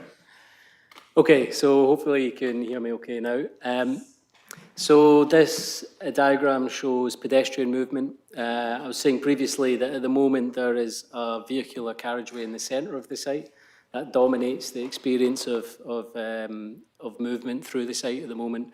We want to completely flip that priority, so pedestrians and cyclists at the centre of the site. So you can see the orange line there, the yellow-orange line.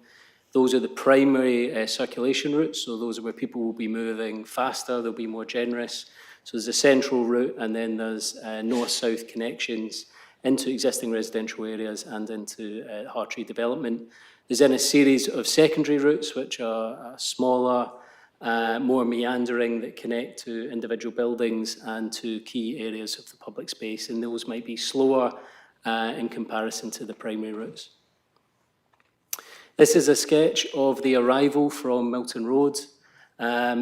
Here, the idea is to build on the experimental landscapes that we're thinking about in the first phase. So this could be a real test bed for experimental horticulture. There might be signs that are telling people about what's being tested. There might be people collecting data, depending on what we are testing from an experimental horticulture perspective, but really trying to put at the fore when people arrive, this idea that it's slightly different, this business park. It's pioneering, it's a test bed, it's experimental. This is the main green space that sits to the west, so there's a lot of existing trees in this area. So we want to retain those trees, add additional trees, but then also add water bodies. So this space should feel much more tranquil, quiet in comparison to some of the other spaces. Still thinking about programmatic uses like play, building spill out, but in a more naturalistic way. This is the central square. We think this could be a real opportunity to put material reuse on display. So could this be a real patchwork of different materials so it's obvious that they're being reused?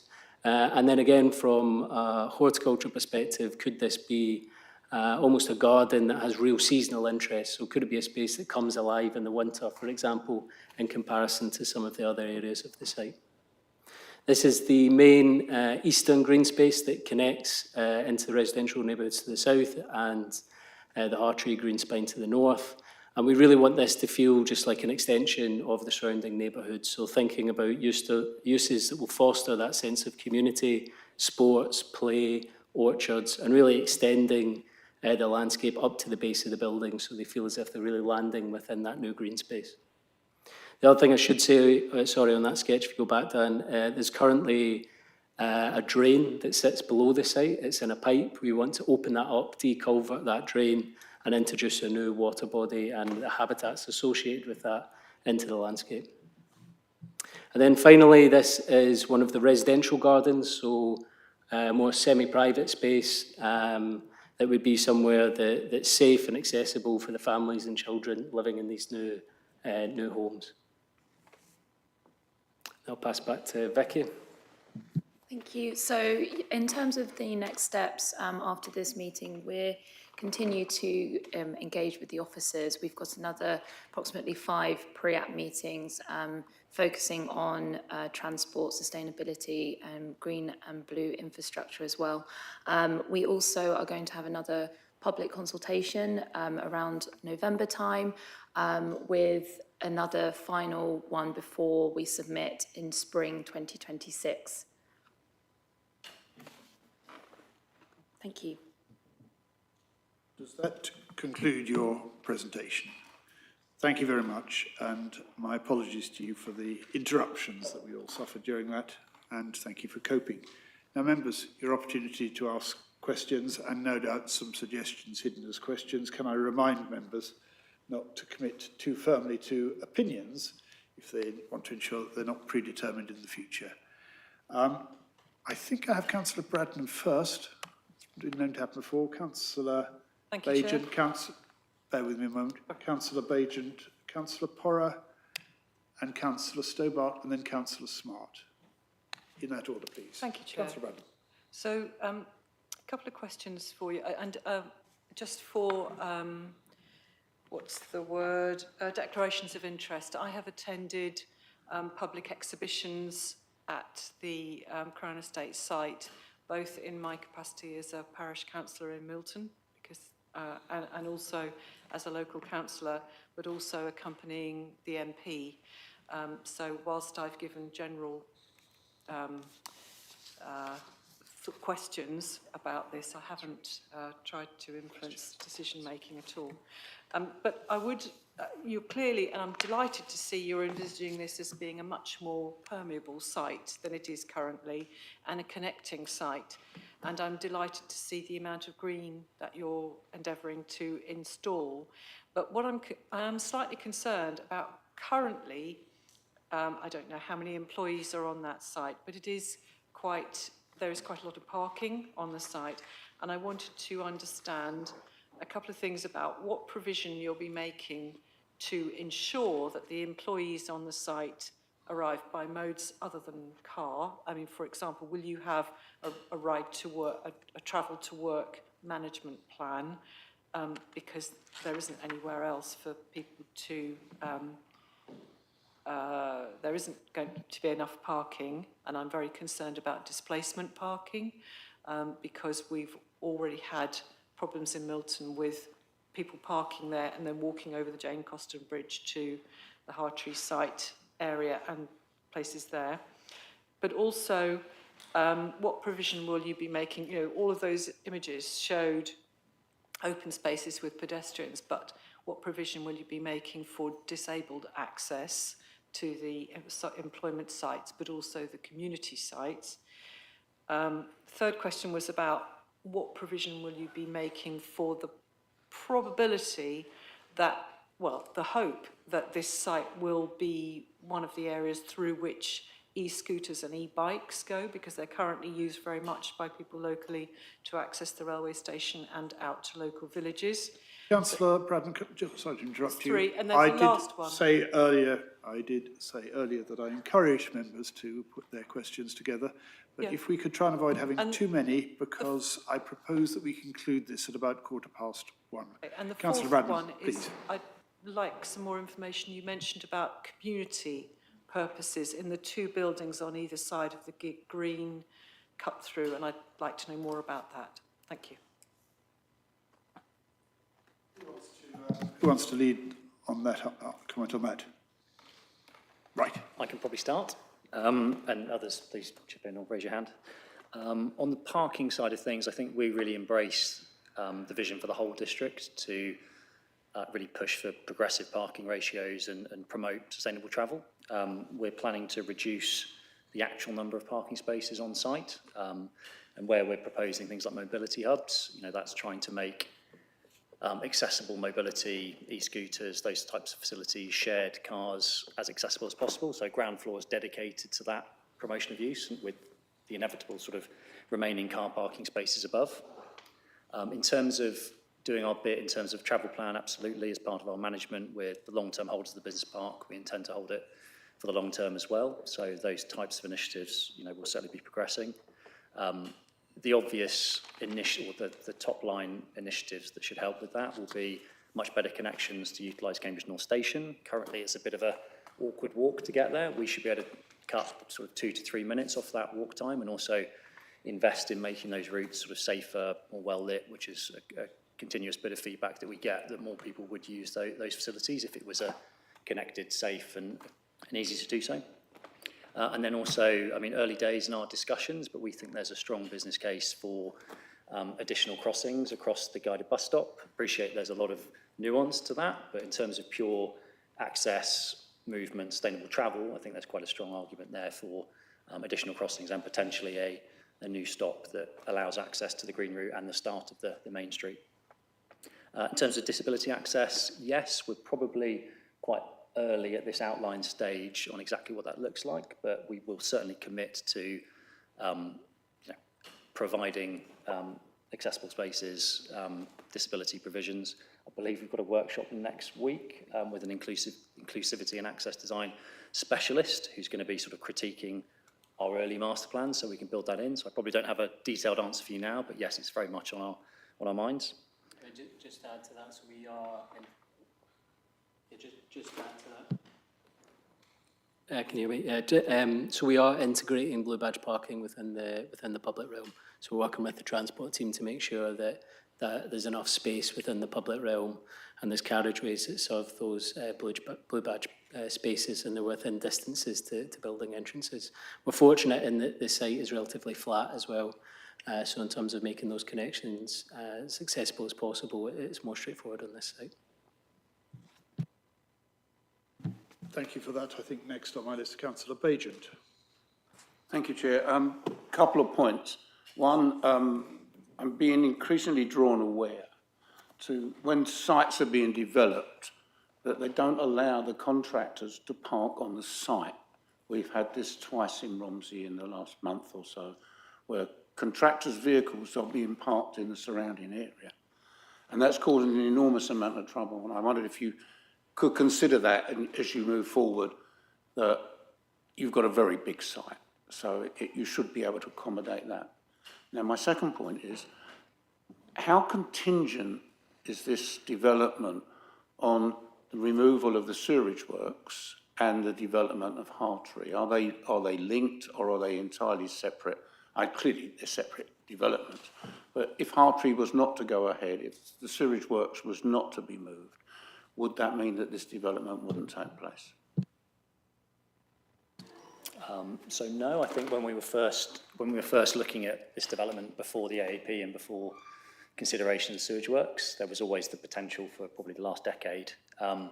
We've tried to, well, as you've seen from the presentation, should Hartree happen, which we hope it does, which it will transform the entire district, it works very well. Irrespective, though, I think the constraints to us, things like odour zones that affect Hartree very significantly, just touch on us. So there will be some tweaks required should it not happen. The nature of the high street will probably change because there's less of a catchment area, so we'll have to relook at things like that. But no, the principles of the redevelopment, irrespective of whether Hartree comes forward, are probably still there. It would just be a bit of tweaking around the edges if it didn't proceed. Matt, the question about contractor parking, you can deal with that at the end if you want to. I think there will be a number of secondary issues, if I may call it that, which you will understand the committee's concerned about, but we don't expect you to answer everything now. Next, I think I have Councillor Porra. You do, thank you, Chair. I'll try and be quick and whip through these. Not all of them need a response now. Yeah, I was going to ask about the odour constraints, because I'm mindful, particularly if you're building office buildings, you're going to have to seal them potentially. So obviously it'd be useful to know a little more about the timescale nearer the time, because obviously if the sewage works has gone, then you won't need to do that. I think when it comes forward, it would be useful to see more about the open space, particularly in the housing area. And I'm mindful that a lot of the housing to walk through to what could become Hartree will come through the office area. And we saw some really good examples in London at Hackney of activating the ground floor. So you're not, I wouldn't want to walk through a dark alley full of closed offices at 9 o'clock at night in the dark. So I suppose it'd be really welcome to see how you're going to address that as part of your strategy of letting people access through the site as well as around it. I'm assuming the roads that do have cars would be reduced speed, so you do that by twisting and turning and planters. Again, useful to see that in future. At the moment, the heights are, I mean, it's unfortunate, it's just how the diagrams are, they're quite blocky. So I think when it comes forward, it'll be useful to see some visuals, useful to think about how you're stepping up potentially versus how much space you need to provide. I mean, it's really welcome you've got mixed use. I think it's really welcome the guided bus stop and the crossings and opening up the drain. Well, I presume it's a clean drain, not a dirty one. I think I was going to ask as well, within the area action plan, we have trip budgets. So, and obviously I'd be interested to know, are you stepping ahead of those? Are you trying to comply with them? Because what we don't want to have a situation is where the trip budget has been used up before some of the sites in that area come forward. And I would just mention a changing places toilet when you talk to your disability consultant, because those are so critical. That's where an adult can change another adult. And if you are thinking of having something accessible for users, public, business, that would be great. Thank you. Again, Matt, quite a lot of questions. Some of them I think we can take as suggestions for the future. So if you focus on those that you think you can answer now. I was going to ask, is there any particular one you'd like us to talk to, just with time? Anyone? I think the trip budget issue and how you're going to integrate with the wider AAP and the emerging local plan. I will hand over to my learned colleague. Just, if you would reintroduce yourself, because I'm afraid we may have forgotten. Thank you. Emma Ranger, transport consultant. In short answer to your question, yes, we're aiming to, at worst, comply with the trip budget. We're exploring what that means, particularly looking at the current patterns of travel, where there are potentially reasons that people are choosing to drive because the public transport connectivity isn't quite what they need it to be, various other things. We're looking into quite a lot of the existing operation to help us understand what, and in part response to Councillor Bradnam's query earlier, how we kind of drive that sustainable change. But yes, trip budget is very high on our list. Thank you. So next I have Councillor Smart. Councillor Stobart before me, no? Maybe I got it wrong. Okay. I'm happy for you to give No, okay. pass over your place if you prefer, Councillor Smart. Okay, so I'll try and be more sort of general in my comments, I think, but I think there's two questions I'd like to particularly put to the applicant, if possible, Chair. So it's really interesting to see. There's a lot of interest there. I think it's interesting that it's a business park and you're really approaching it as a kind of fun, you never use the word fun, but it seemed to me a very fun sort of scheme. Maybe, you know, in terms of bright colours used and the general ambience that your presentation creates, which is not a bad thing. I think maybe that's something you want to play up a bit more, I suggest, because the workplace is different now than it was in the 1980s, I think, for sure, if it exists at all. I'll go to the questions. So one of you mentioned about inequality. So you've created a sort of beautiful scheme with lots of planting, and by the way, that'll need lots of maintenance to keep it beautiful, if in fact keep it at all. One hopes that'll be there. But the question is, you know, in terms of the inequality, the social and economic factors, as well as the sort of nature type factors that create beauty in a good society, do you have any plans to action that?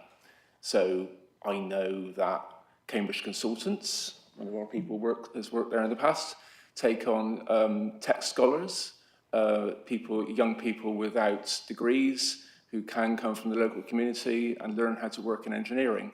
So do you plan to have your setups doing that sort of thing with local people? Because work isn't everything. There are other, things to life, but work can be important and earning a living. The second question is about the variety type. So you talked about variety, and that was interesting to see. And you sort of, I suppose, maybe the colourful part of it was maybe more metaphorical than actual, I suspect, although it could be that you plan to colour all the buildings different colours. But just on that, how do you plan to deliver that variety? Because there are lots of different ways of having variety. You could have a general, you could have a palette, or you could have, metaphorically speaking, not colours, But or you could have one sort of general scheme with some alternatives, or you could have everything different, nothing's the same at all, or you know, delivered through different looks or materials or whatever. So what I'm saying is there are a lot of different ways of doing that, and I don't know if you've thought that through and whether you have a plan there, or whether that's to be decided. Maybe it's too early. Thank you, Chair. Dan, do you want to take the last question first, and I'll cover inequality?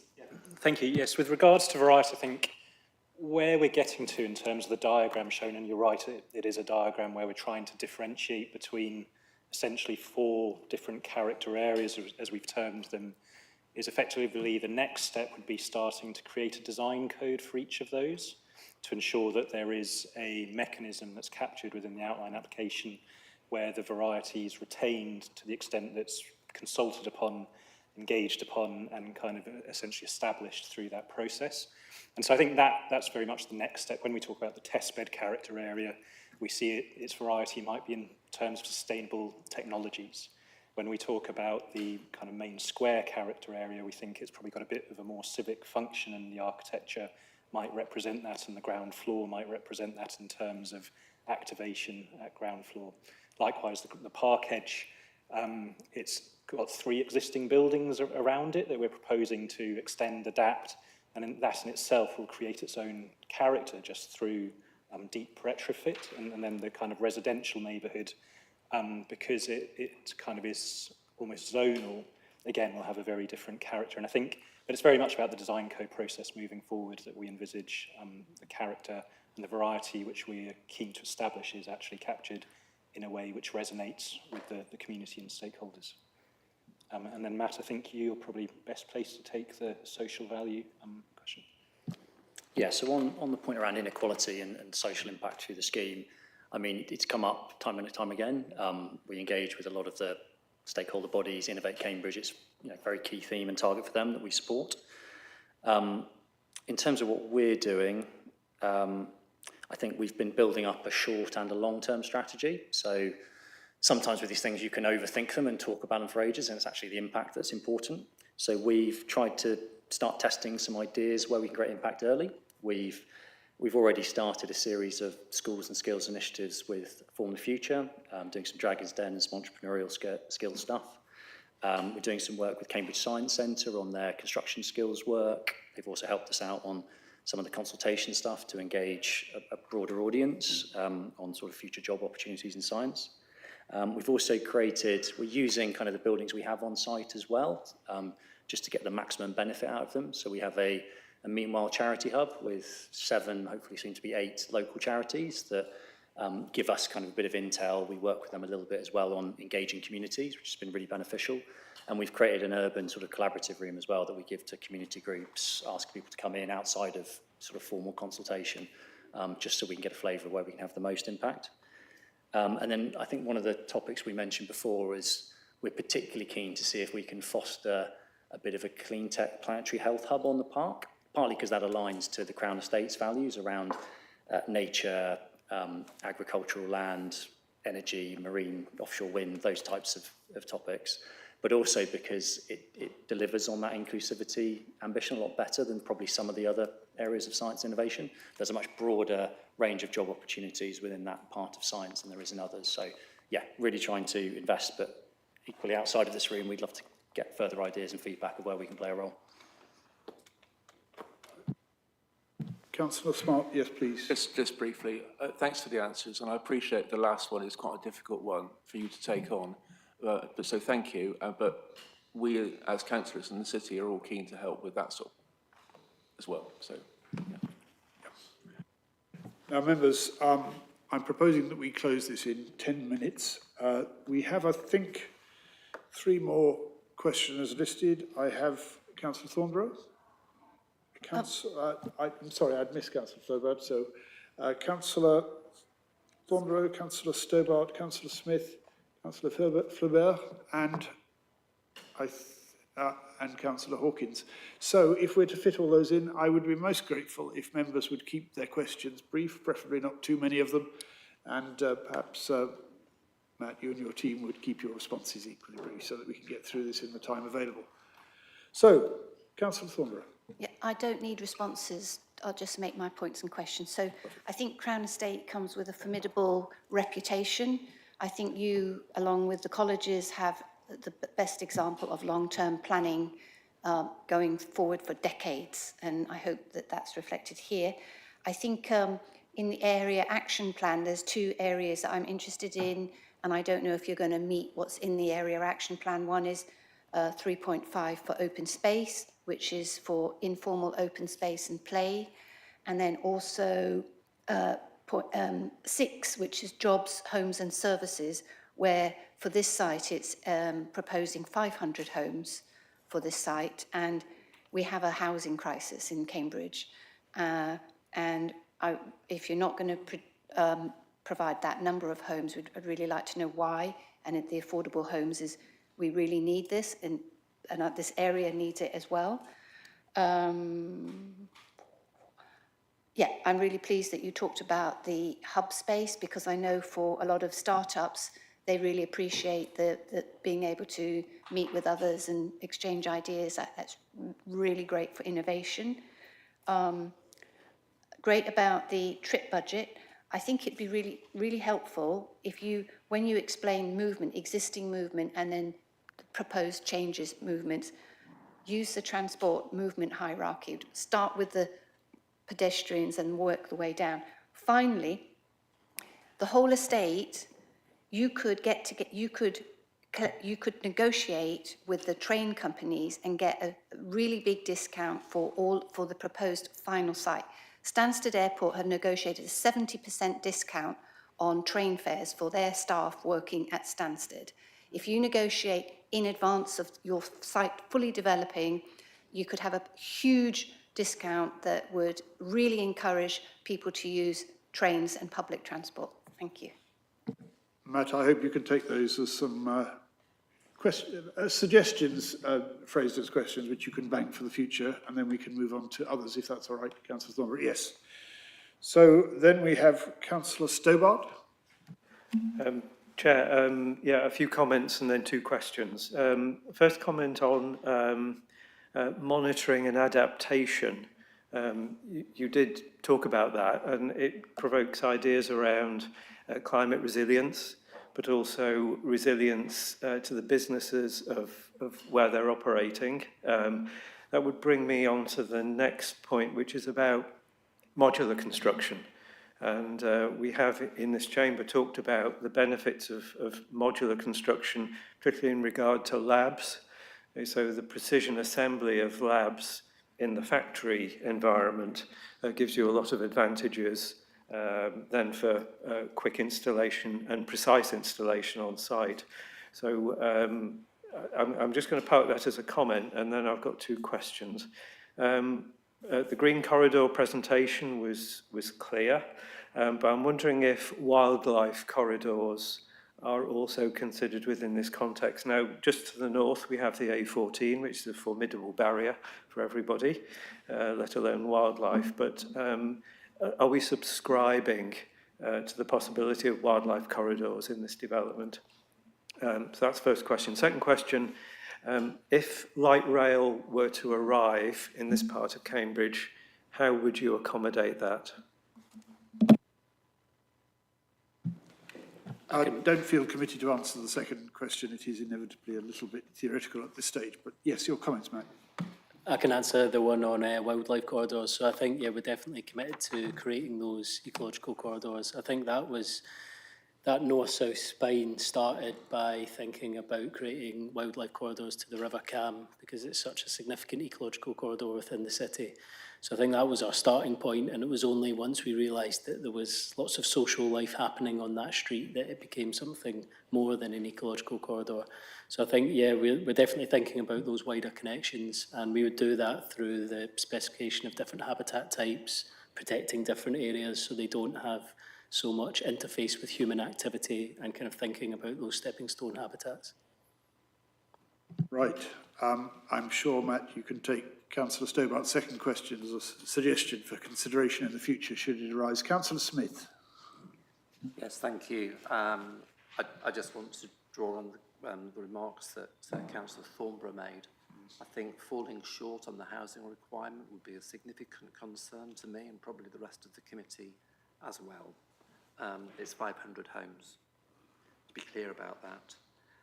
You ducked the question about number of car parking spaces. It would be helpful to know the existing number of parking spaces and the proposed parking spaces in the context of the number of jobs you had during full occupancy and your planned occupancy of 5,000 people, and that gives us an idea of the scope of the challenged modal shift that you're looking at. And this confronts all other developers in the area. It's a very, very significant drop in car usage. Thank you. Matt. Yeah, so on housing, I think we've said 350 plus, mainly because we don't want to overcommit until we're confident through the pre-app process and the numbers we can deliver, but the ambition is to go above that. So yeah, in the coming pre-apps, I think we're hoping to refine what that number will be.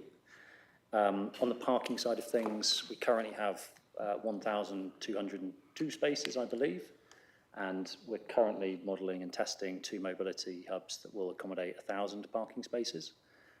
That's pretty in keeping with a lot of the development around us, including Hartree, in terms of parking ratios. And we think that's kind of the balance between what is required to let the buildings and you know, for those tenants and customers to use the buildings properly, but also being quite sort of progressive in promoting kind of sustainable and active travel. Thank you. I think last on my list of questioners is Councillor Flaubert. I have, of course, a long list of questions myself, but I will resist the temptation to ask any of them. Councillor Hawkins and then Councillor Flaubert, if I may. No, Councillor Flaubert, then Councillor Hawkins. Thank you. I do know much. Thank you, Chair. Just a couple of comments, really. I don't need an answer, so I'm going to be brief. Childcare is an essential part of any employer infrastructure, I think, and I wonder if you thought about providing this, but also play area in this sense. I would be very grateful to see that in new development, it's to meet the challenge of equality for your employees. Thank you. Matt, I think you've already undertaken to take those points on board, so if that's all right, we'll proceed to Councillor Hawkins. Yeah, last but not least. Not quite last, because we still have me to come, Councillor Hawkins, but please, carry on. Two things, really, housing and on social value. Again, I will emphasize the issue on the housing, but the question is phasing, when it's going to be coming in. Is it going to be at the end, or is it going to be early? Because definitely something is to be done to bring it into the, I guess, the social value end of the scale. Just bear that in mind. In terms of, I think you said you work with From the Future as part of what you did, but you didn't mention anything about the Cambridge Regional College. Do you have anything going with them? Is that part of what you're looking at for the overall? And working with the Cambridge Room. Matt, in responding to that, perhaps you take the opportunity to sum up your presentation, anything else that may have arisen out of questions or comments. Thank you. Phasing-wise, it's an incredibly complicated question, and we're trying to keep some flexibility in the master plan, because clearly it is an operational business park at the moment with existing lease commitments and customers. Some of it will be market-driven, some of the phasing decisions will be driven by when the ODA zone is moved, for example, or if it moves. So, you know, it's quite hard to lock that in. So I think in our outline consent, there's got to be a level of flexibility there. In terms of the Regional College, yes, they've come along to some of our consultation events. We're engaged with them as part of our social impact and skills and education strategy. So yes, hoping to do more with them. And then the Cambridge Room, yes, we're talking to the founders there and some of the board members. We're exploring, I think, next week a few sort of collaborative projects and how we might work with them better. Thank you, Matt. I said I had a long list of questions myself. Don't worry, I don't intend to ask them. I'm very reassured by many of the things you have said. And I just want to echo the comments that Councillor Thornborough said about our respect for your role as a developer and your innovative approach, but of course to ask you to bear in mind that that won't necessarily influence it when it comes to any future applications to this committee. We will all consider those applications on their merits when they arise. Lastly, I just wanted to thank you and your team very much for such an interesting and very clear presentation, which is enormously helpful to us as a part of this process, so we do appreciate that. And with that, I think we will end this session, and then I will say a few words to the committee before we consider where to go next. Thank you, Matt. Thank you, team. Thank you.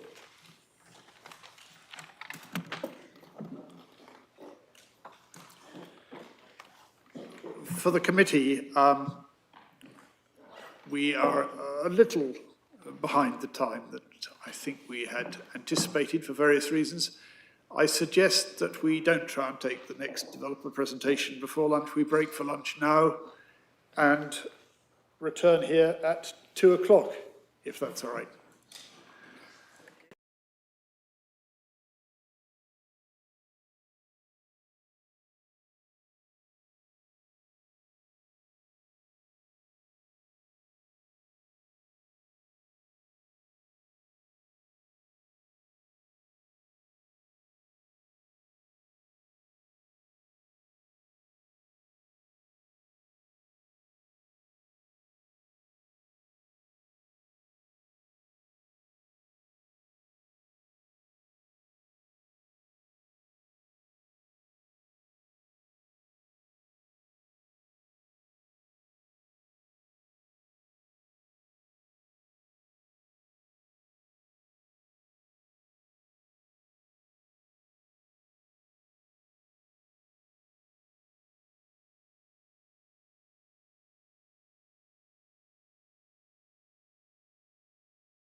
leave us. Some will be joining online from home.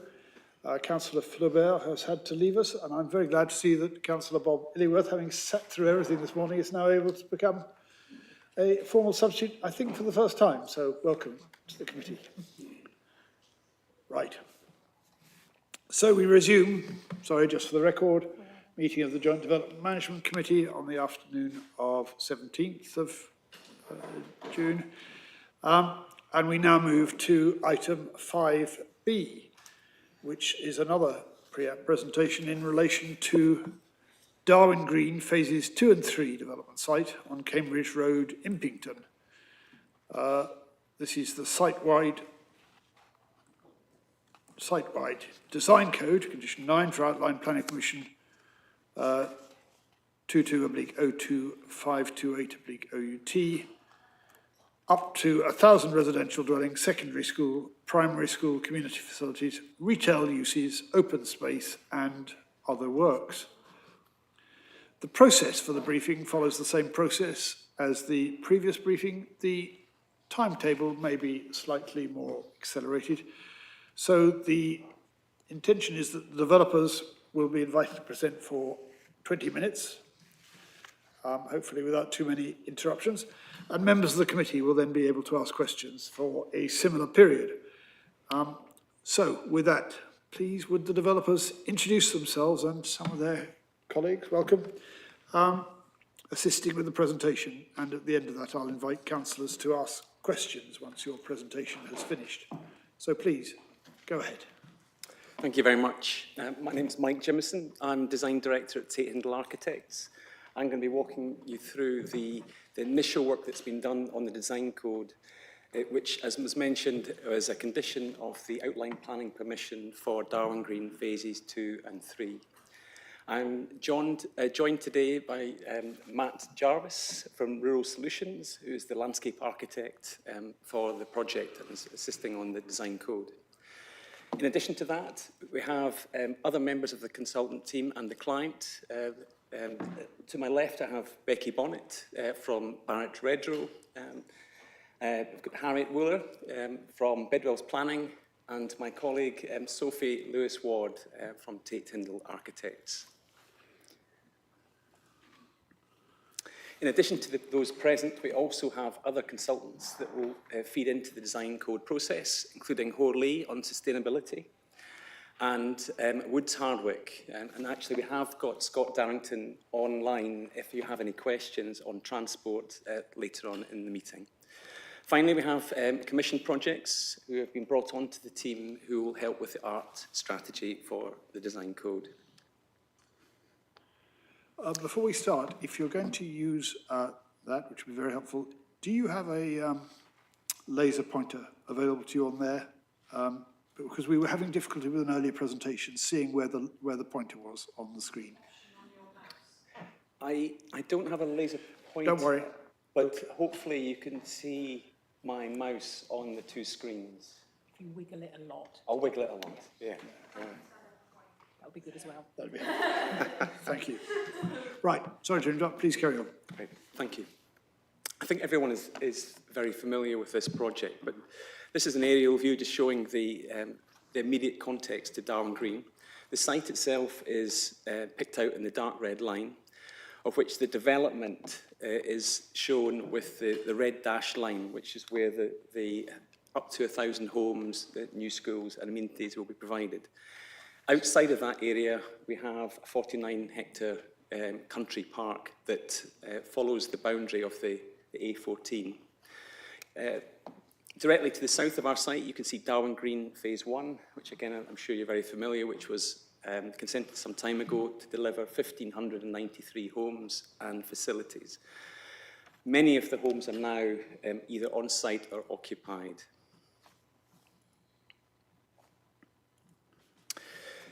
Engagement is a key part of the design code process, and since gaining approval in September last year, we have undertaken a number of meetings with the local authority. Initially, in January, we had a site walk around with the council around Darwin Green 1 as a lesson learned session to see where things had worked well and where things maybe could have improved. And then since then, we've had 3 design workshops and 2 technical workshops with the councils and key departments in highways, waste and drainage and education. We have a quality panel review next week, and we're looking to have a community drop-in on the 25th, next week. And that would be the first community engagement, but we are looking potentially to have a further engagement with the community towards September time. And at the same time, we were coming back to the quality panel and yourselves prior to the document being submitted in October. In terms of policy context, we've been looking at it both nationally and locally, and as you would expect, we've been looking at the National Model Design Code, Building for a Healthy Life, and Sport England's Active Design, amongst other key relevant documents in developing the design code. We're also very mindful of where this site sits in relation to the local plan, and as mentioned, the requirement for a site-wide design code to be produced under condition 9 of the outline planning approval, which is very detailed. It has 16 key items, and those items have informed the way in which the design code has been structured, which I'll touch on in a few moments. Importantly, the design code must be submitted prior to any reserved matters applications being submitted to the council.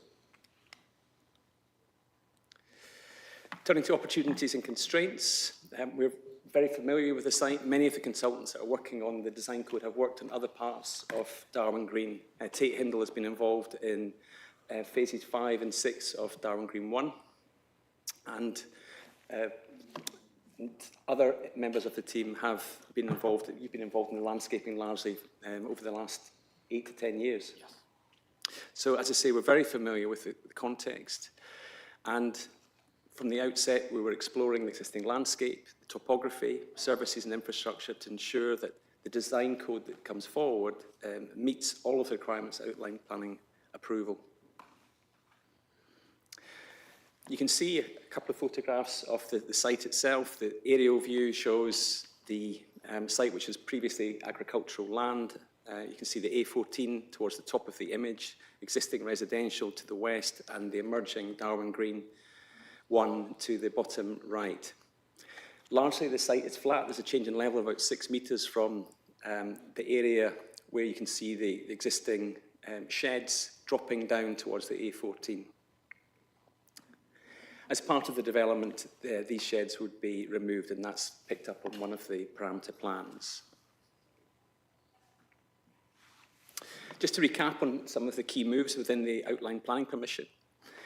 The idea of establishing significant landscaping in the 49 hectare park along the edge of the A14, creating 3 green corridors that permeate through the development, which link to the park and then tie back into Darwin Green 1 and the surrounding context. The importance of the park edge in the development of the design code, the way in which the views to and from the development from the park are key to the success of the scheme.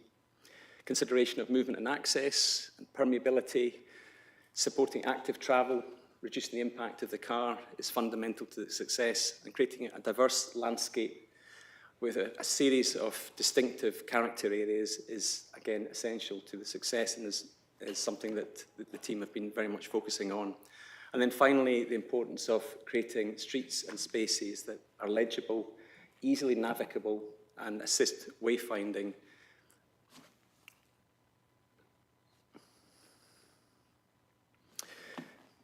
Underpinning the outline planning approval was 6 parameter plans: urban design, movement and access, building heights, which range between 2 and 4 stories, land use, landscape framework, and a demolition parameter plan. And here you can see the illustrative master plan that was developed as part of the outline planning permission. You can see the country park to the top of the image, and then the residential developments organising the 3 landscape strips that permeate through the development. You can see the two schools. There's a two-form entry primary school and a secondary school situated on the southern part of the site. And then to the north, within the country park, you can see a series of significant SUDS features which will help with rainwater runoff. In developing up the design code, we're looking to build on the vision that was established within the outline planning permission, and we'll be aligning that with the 4 Cs within the Cambridgeshire Quality Charter of Community, Climate, Connectivity and Character.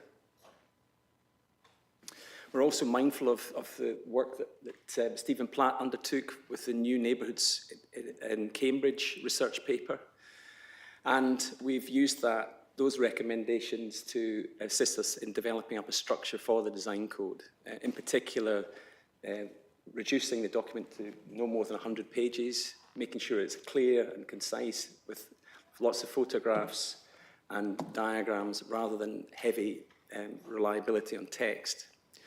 Ensuring that the design code is flexible and, if appropriate, can be flexed and bettered, then that would be supported. And the over-regulation is something that we're trying to avoid to ensure that creativity can flourish. The design coding itself is largely based on the 10 characteristics of a well-designed place, which has those 3 key themes of climate, character and community, which aligns with the 4 Cs of the Cambridge Quality Charter. The design code structure is organised into mandatory items and shoulds. And the mandatory items are picked out with an M on each page and are highlighted in a separate tone. And you can see an extract from the emerging design code in the bottom right-hand side. So you can see the mandatory items are picked out in the bottom left of the page. And then in support of that, we have a series of photographs and diagrams which show what good design looks like, but also what poor design can be. And the diagrams themselves are largely done in 3 dimensions to help the reader with understanding the particular issues. The design code itself is organised into 5 separate parts, the first of which is the background, which sets the scene and has the regulatory plan. Then the second chapter focuses on spaces and streets, which focuses on street design, green and blue infrastructure, and then detailing the place. Chapter 3 is built form, which picks up on land use, building heights, edge character areas, and urban design principles. And the final chapter within the document is technical, which is dealing with some of the issues that we've been liaising with the council on regards refuse, cycles, and parking, amongst other things. In addition to that, we'll be picking up on phasing and adoption. And then finally, there's a section on appendices, which will have the compliance checklist and also links to other useful guides to help with the RMA applications. Here's an extract from the document showing the regulatory plan, which is the key document that defines the qualitative aspects of the code, where it's picking up on different uses, movement patterns, access points to land parcels, significant green spaces, but also the green spaces within the parcels themselves, and opportunities for landmark buildings and moments to celebrate within the master plan. It's an illustrative plan, but it certainly is the bedrock of the design code as it stands. At this point, I'm going to hand over to Mark, who's going to take us through spaces and streets. Thanks, Mike. We have the enviable position to help code the spaces and streets throughout Darwin Green 2-3. And this is just a flavour at the moment because there are a lot of topics that we will be covering in the code, but we've picked out a couple just to show some of the important themes that are coming through.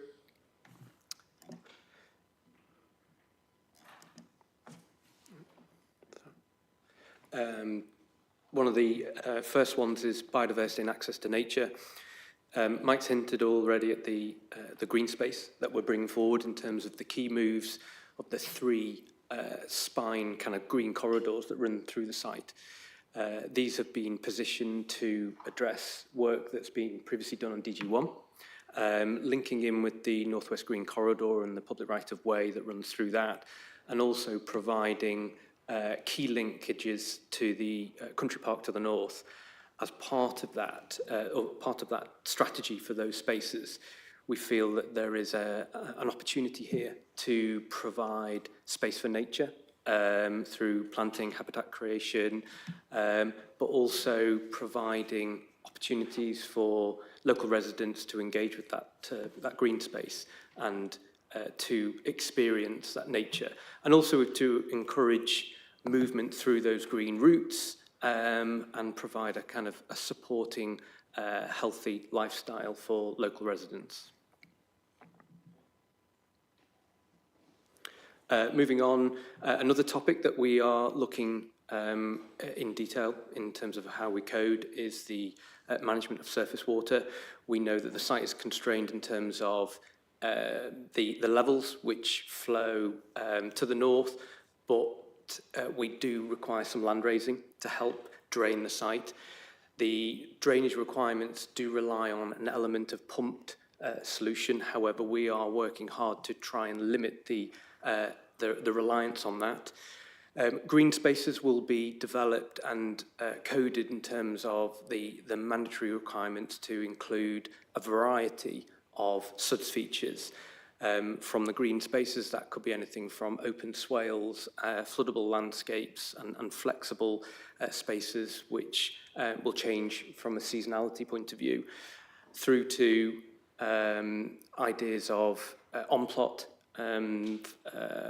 sustainable drainage features through permeable drainage, rainwater harvesting, and really being kind of proactive in how we manage the blue infrastructure through these green spaces. And then moving on very briefly, we have a series of key spaces that we will be looking to code as we go along through this process.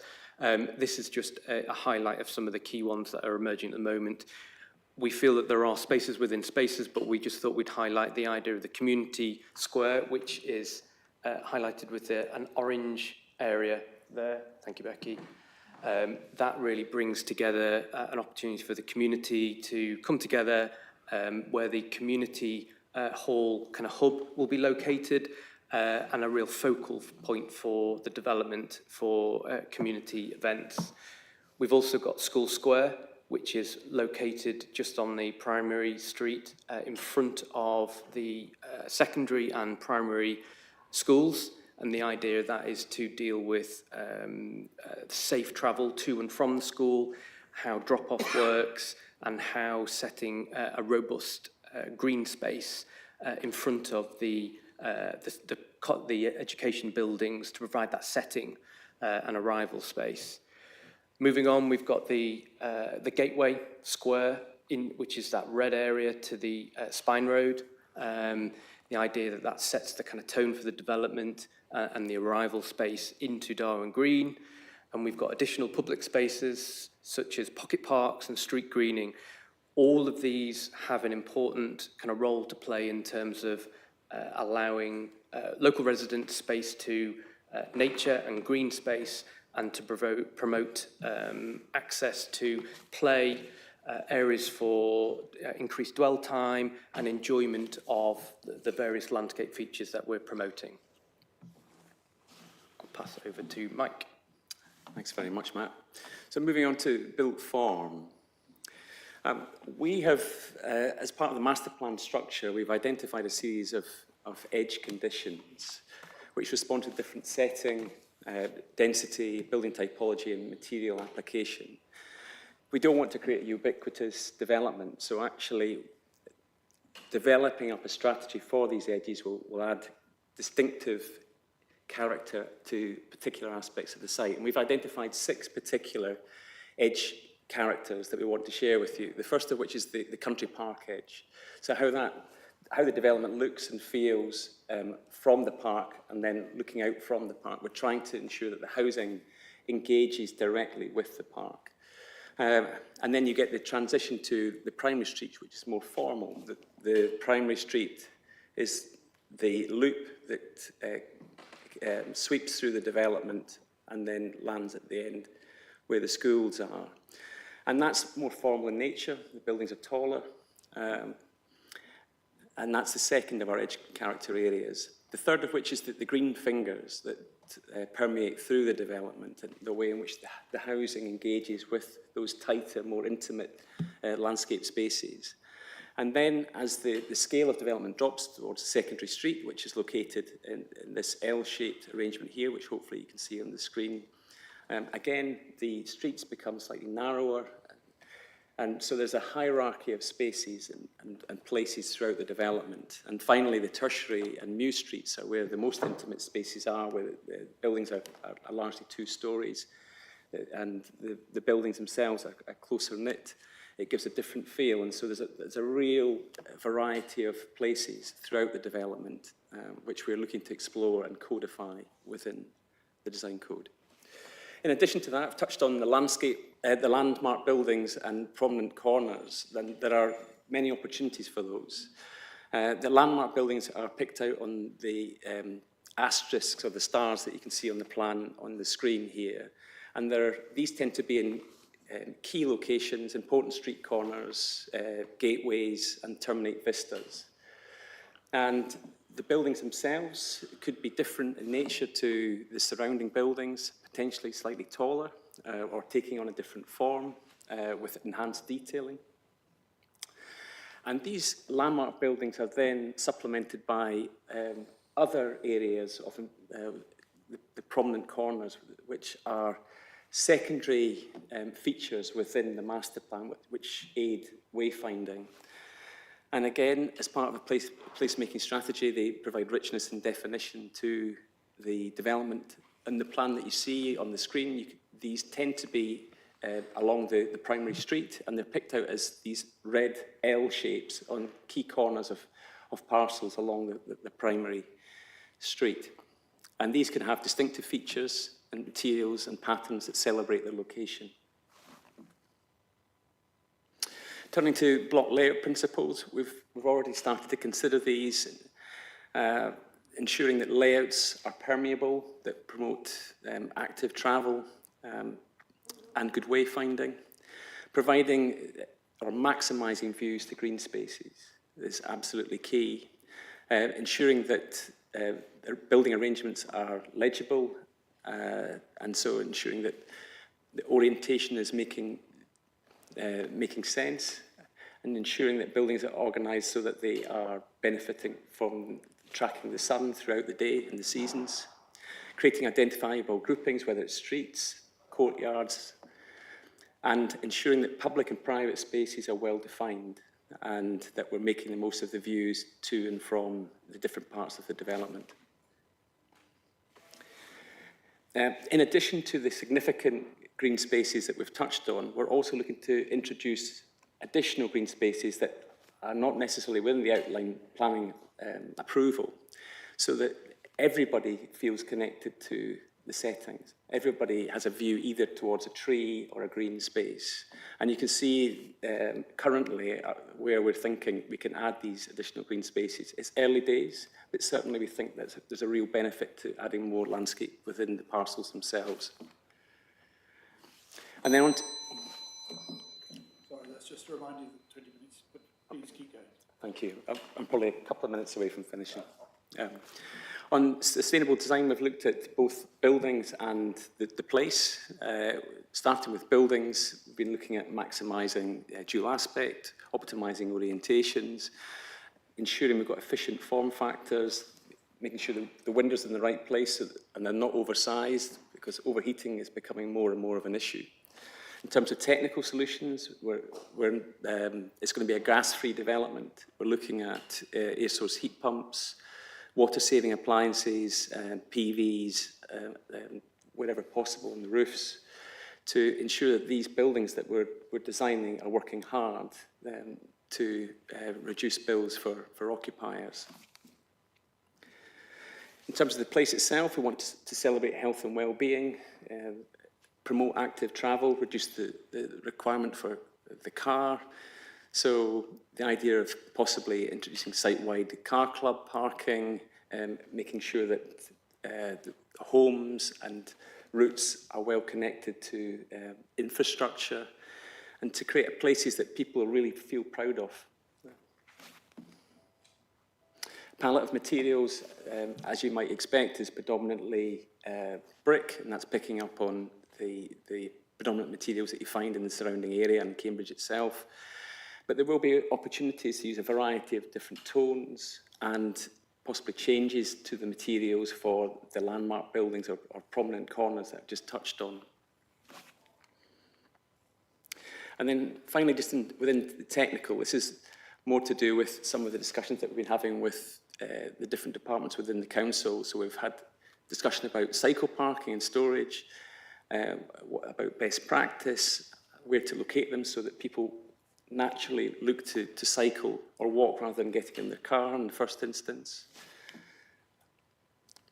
We've looked at the arrangements for cycling in both apartments and houses. Considered car parking for houses and apartments and trying to reduce the impact of the car on the street. So in many instances, parking is located on plot. And then finally, waste and recycling. We've met with Michelle and the team to talk through our initial thoughts. We're looking at predominantly looped streets. There will be, which means that the vehicles are always largely moving in a forward direction. There will be moments where there will be some reversing required, but that will be within the stipulated reversing distances. And that's really only being proposed where there's an opportunity maybe to enhance the setting by creating additional landscape spaces.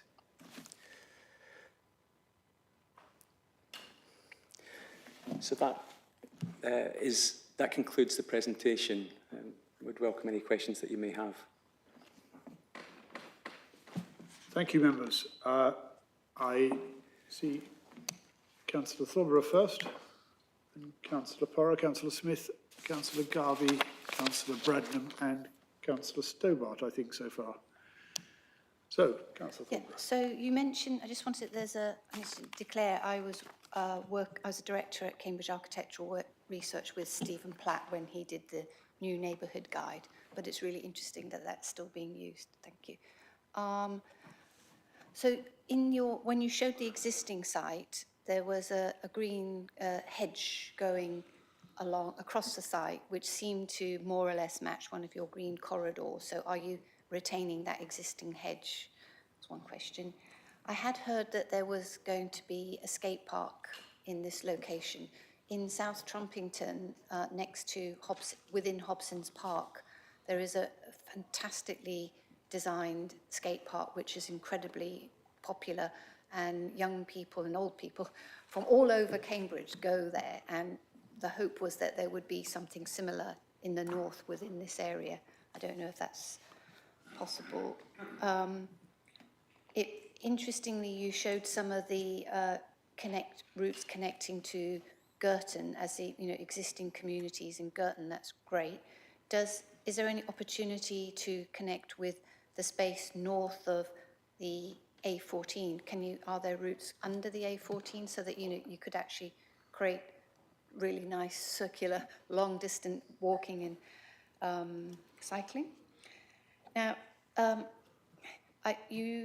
a lot of what you were talking about, how you built up the roads and the blocks, etc., is very familiar with other design guides.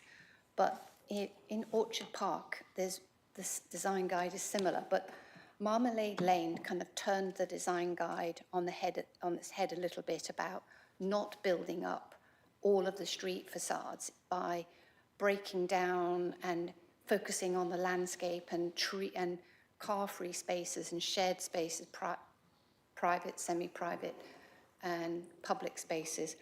This would be such a good opportunity to do something like a whole series of Marmalade Lanes, which would be transformative in as far as the how the community and the different blocks work together. But Marmalade Lane also, they kept the landmark buildings and the prominent corners because that was non-negotiable. But I would be so fantastic if you could look at Marmalade Lane and see whether we could incorporate some. So Marmalade Lane also does not have on-plot parking. It's all in the northeast corner. There's a parking area, which has meant that when the families have decided they don't need a car because they can share a car, 10 of the parking spaces have been decommissioned from parking, and now they've got a little outdoor gym space. That could not have happened if they had on-plot parking. And then the other thing is, all the materials are bricks, but it'd be so good if you could use new forms of construction with timber, cross-laminated timber, but express the design by not having brick cladding, by having some thoughts on cladding or render, because it'd be so exciting to use new forms of construction. Sorry, and finally, one other thing is it possible to use underground waste collection system like you've got in Eddington? Because wheelie bins cause so much trouble as for blocking pavements and preventing people with walking problems on the pavement. And Eddington is fantastic because there's no wheelie bins. Thank you. Sorry, Sumit. Right, would you like to respond to that? And if you like, you can consider some of those as suggestions for the future. Yeah, maybe if I start. Yeah. The Stephen Platt's document was very helpful. I think what we found of some of the design code, and we've done design codes before, obviously, and they can get quite long, and actually they lack teeth. So actually, there's not many musts in there. There's lots of shoulds, but actually, a should doesn't carry the same weight as something that you have to do. And so we've been very clear from the start, and I think that was reinforced in Stephen's work about the importance of reinforcing what is a must and what is maybe something that we should be aspiring to. I think the other thing is making sure that it was less than 100 pages and it's accessible, and so don't make it too word heavy. Really have lots of inspiring images, and actually what we're finding in the work, we're lucky in a sense, we're working in Cambridge, so there's lots of built examples that we can refer to, that people can go and see within the city and the surrounding area, and so we're using those examples. We've also referred to the design code at Cherry Hinton, which I know that you've recently looked at, which I think everyone feels is a good document, and so we've been using that as a reference for the work that we're doing. So all of these points together have really helped to inform our approach for this particular document. Just picking up maybe a couple of other points that you raised, you talked about Marmalade Lane and those kind of sort of spaces that have been claimed back in a sense to the public, which are really terrific. And we think we can do that. When I showed you the slide with the additional green spaces within the parcels, what I didn't say, and we've got to still further explore this with our client, but we are exploring the idea of making those green spaces, or some of these green spaces, car-free. And so whether it's like Marmalade Lane, or maybe it's like some of the green spaces that you find at Abode, with the work Dr. Matthews has done, I think we are looking to try and codify that within the document. I should say we've been involved in Darwin Green phases 5 and 6, but also we did Aura at Great Knighton. So we've done just under 700 homes there, and been involved for the best part of 10 years at Great Knighton. So we've taken the things that, again, we touched on the things that have worked well and maybe not so well in the first phase at Darwin Green, but also equally, we're very familiar with Cambridge. We know what we think has worked well at Great Knighton and some of the things that maybe not quite so well. And so, again, taking that knowledge and then feeding that into the design code, because not only are we master planners and designers, but we also take the schemes right the way through to construction. So having that experience of the front end and the delivery, again, it just helping to try and iron out any of the issues that we may face in Darwin Green phases 2 and 3. If I just come on to a couple of the questions that you asked at the start. The retention of the existing hedge, yes, that is being retained along the boundary with the school and up through to the allotments. We've already had a meeting with the education provider, their team, and how, you know, they're aware that they need to look at how they manage that hedgerow. But essentially, yes, that hedgerow will be retained, but except for gaps for access. Moving on to skate park, I think at this stage, nothing is off the table. We've got to explore an enriched play environment that meets not just policy in terms of the standard NEEPs and leaps and laps and whatnot, but what's suitable for the space. We feel there are some ideal locations in the country park for some of these kind of bigger play facilities. Obviously, we can't, you know, it would be quite difficult to put a skate park within the development area, given the buffers and the space that you need around it. The country park offers us an ideal opportunity to integrate a facility like that. So I think that will be something that we'll be looking to bring forward as part of the youth and play strategy that we've recently been appointed to develop. We are looking at slightly more unusual kind of play facilities, such as the idea of kind of bike tracks. I know personally we've got some bike tracks where I live, and they're really, really popular. And it's just trying to break away from the idea of developing your standard play space. There's a time and a place for that kind of thing, but we'd like to try and think a little bit more out of the box. And not just on that play, we're really kind of keen to explore this kind of play along the way. So yes, we need to provide the laps and leaps and things, but that kind of naturalistic, incidental elements that might not look like play, but can be part of the engagement and the enrichment of routes for particularly young children walking along green streets. Girton route connections, yes, I mean, that was an obvious one, that to integrate the development westwards. We know that there are some third-party land strip negotiations that we have to get over, but I think that we are there with most of them.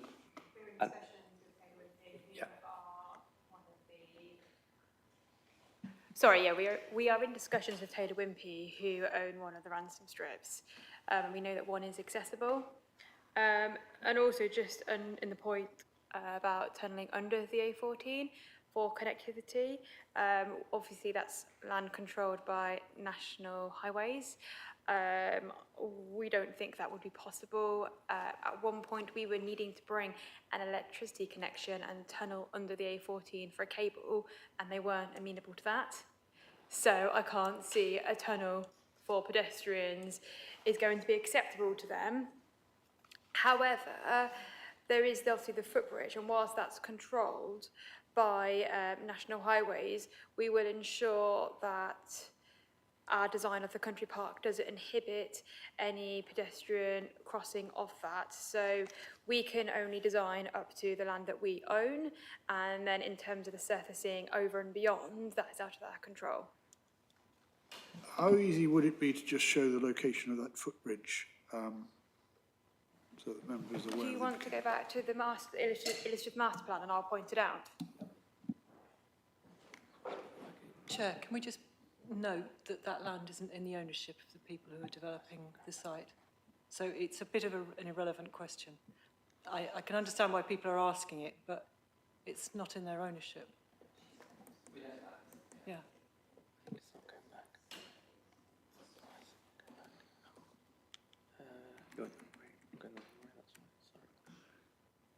Is it reasonably central to the site, or is it some way off the site? It's right on the edge of the site. At the edge of the site, that's fine, that's all we need to know. And we accept the limitations that have been explained to us. So thank you for that question. I think next I have Councillor Porrer. Thank you. Mainly comments, so hopefully they don't need a response. It's certainly good to hear about including betterment, because, you know, if things improve, if a new local plan is coming forward, we'd really hope you would aspire to meet that or exceed it. Gas-free, fantastic. Car Club, really good. I'm always very keen on them. But please, could you make sure you have sufficient space? Because, you know, a car club with 2 cars is a very different prospect to having 20 or 30 available or more. And obviously water, I'm sure someone's going to mention it, but you know our views on water. I wanted to check, obviously, when you come forward, single aspect flats is something we are really not keen to encourage, given the climate emergency. I think, for me at the moment, I'm a little unclear about kind of the roofscapes, the edge characteristics, and so I think coming forward it would be useful to see a lot more visuals about that. So I can see where you've got the key corners, but some of them are in the site. Is that going to overshadow other areas? But I say it's just a comment that I'm not quite clear on that yet. It's good to have play areas, but equally it's good to have sustainable ones that aren't just bits of dead grass. I know you're probably on the case, but it's worth looking at some other areas, you know, where we have developed out, like in Trumpington, where we've had, because of the landscape management, and again, your idea of looking out onto a tree is brilliant, but if the tree's dead, it has less value. And again, I think we've potentially some parts of Trumpington where the management hasn't been particularly good because it's, you know, it's not really green. So I hope that you'd look at that. I think that it comes back to landscaping. It's that early intervention, getting those trees in very early. So the first kind of thing you do, so that they're not tiny, that they are growing out. And I would hope you'd also include things like water butts on the houses. And I know we've talked before about flats having a drain pipe, a down pipe through the balconies so that people can pull off water to water their plants. I think that would be really positive if you could consider that really early. I noticed that the loop road comes in by the schools. So again, it'd be interesting to see what you're looking about traffic calming, because we really don't want to build a site where everyone's going to drive to school. Yeah, that's really bad. And I know on some other bits of sites near there, we have moved roads around to keep them slightly away from the school. And finally, I welcome your avoidance of cul-de-sacs, and I hope that you're going to aim for adoptable standards, because again, coming back to that issue of management, the more that are managed by the county, the more landscaping that can be run sort of sustainably and not for profit in that way, I think the more positive it will be. I don't think there's really any answers needed for that, Chair. Thank you. Given the time available, perhaps. Am I allowed to just respond on the management point? I think in terms of the management, we're very much aware of that. In regards to the open spaces, where possible, we would like the City Council to take on the space. And with the open space and play strategy, we're looking to engage with the city and the adoptions team at early doors to understand what they will and they won't adopt. Likewise with the roads, we would preferably like to steer away from management companies as much as possible. So where physically possible, they will be designed to those standards. Yes, please bear in mind that some of these questions that come forward may be considered as long-term suggestions, I think. So we have others who have questions. I think next on my list I have Councillor Smith. So on phase one, well, you referred to deregulation in design codes, and in phase one, the builder put in over 90 of the wrong foundations.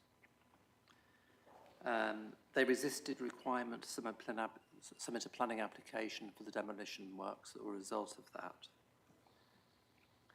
They sought to rebuild to former building regulation standards rather than to the new energy standards.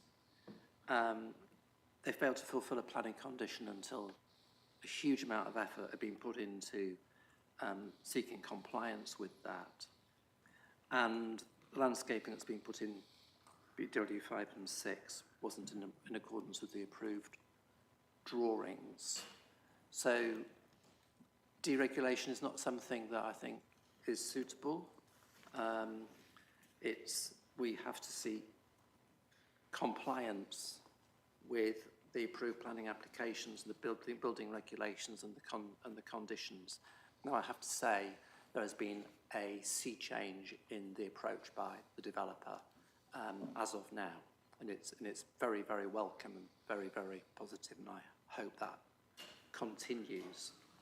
But when you want to look at like the built environment, this will be the third phase of developments in Darwin Green area by Barratt's. So I'd encourage you to go and look at King's Court, which is the first development, and that is predominantly has all hard surface parking courts.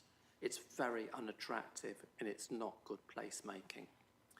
In phase 1, that's replicated in the courtyard development near the square, and then the side streets, it's the typical suburban 2 cars, lots of on-street parking, which just had to be enforced against, and similarly, that doesn't work.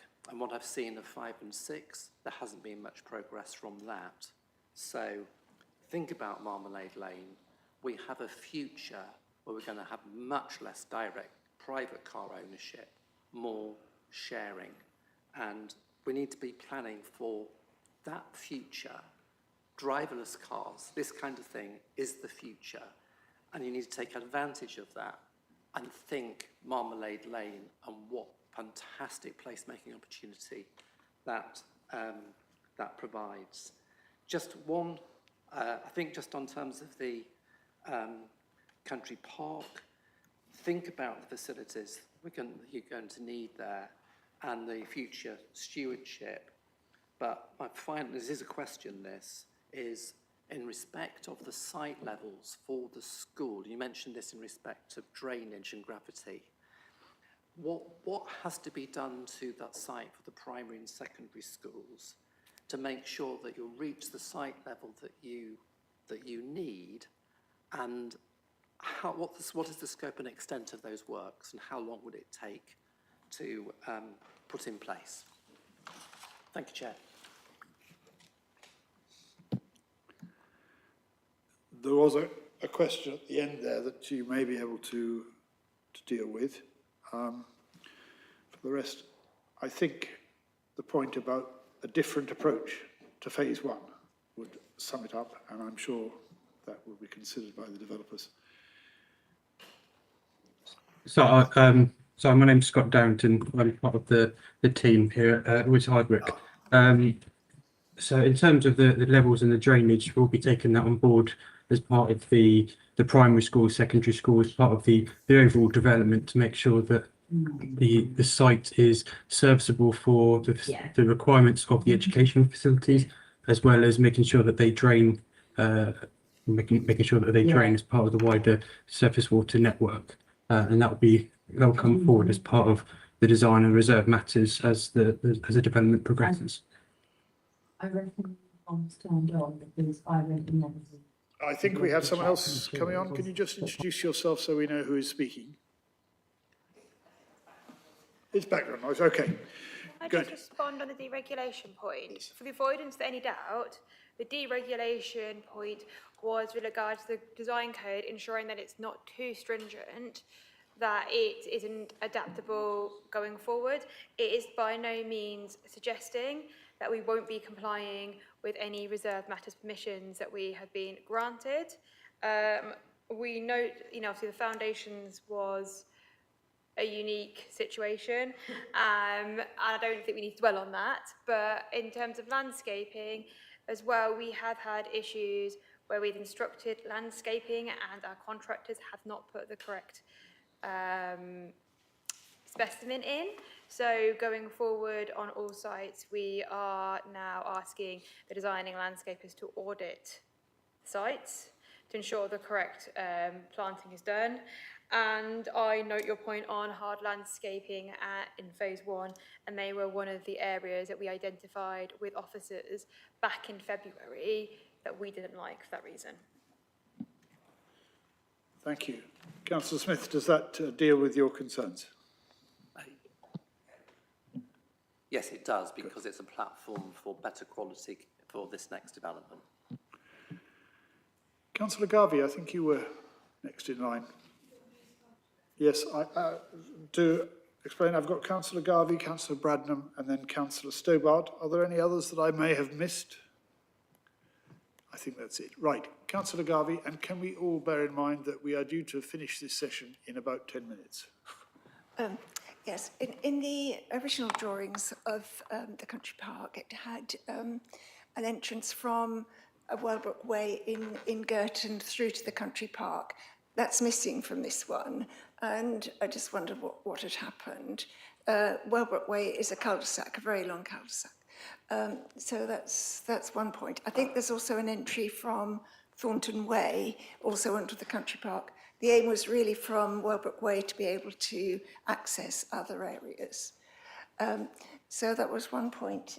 The other one was something that may come up again, is varying the design of the houses, because they're all very samey, and if there could be more variety.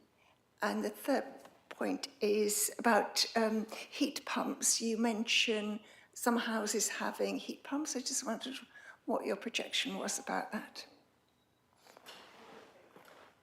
I can take those points.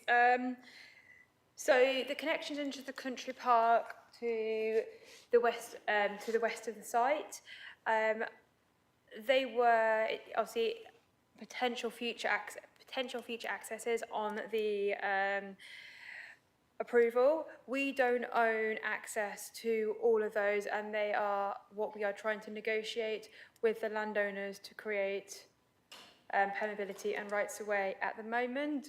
One of them is saying with Taylor Wimpey, I think it's Thornton's Close, which we can get access to, but I can double check and confirm which is the one who's guaranteed, which I can feed back to Philippa and her colleagues to advise you of. And then the others are saying we are in conversations with Taylor Wimpey, and it may be that we come up with a deal where they might be able to parcel in response to that. We don't know yet, but the houses don't want to be the same. Ideally, that doesn't work for us as builders, so because it doesn't give us the variety in sales. So we would obviously be looking to work with officers to create a varied street scene if we can, if it works on design terms. And the last point was air source heat pumps. Our intention at present is to have all properties as air source heat pumps, because there will be no gas at all on this site.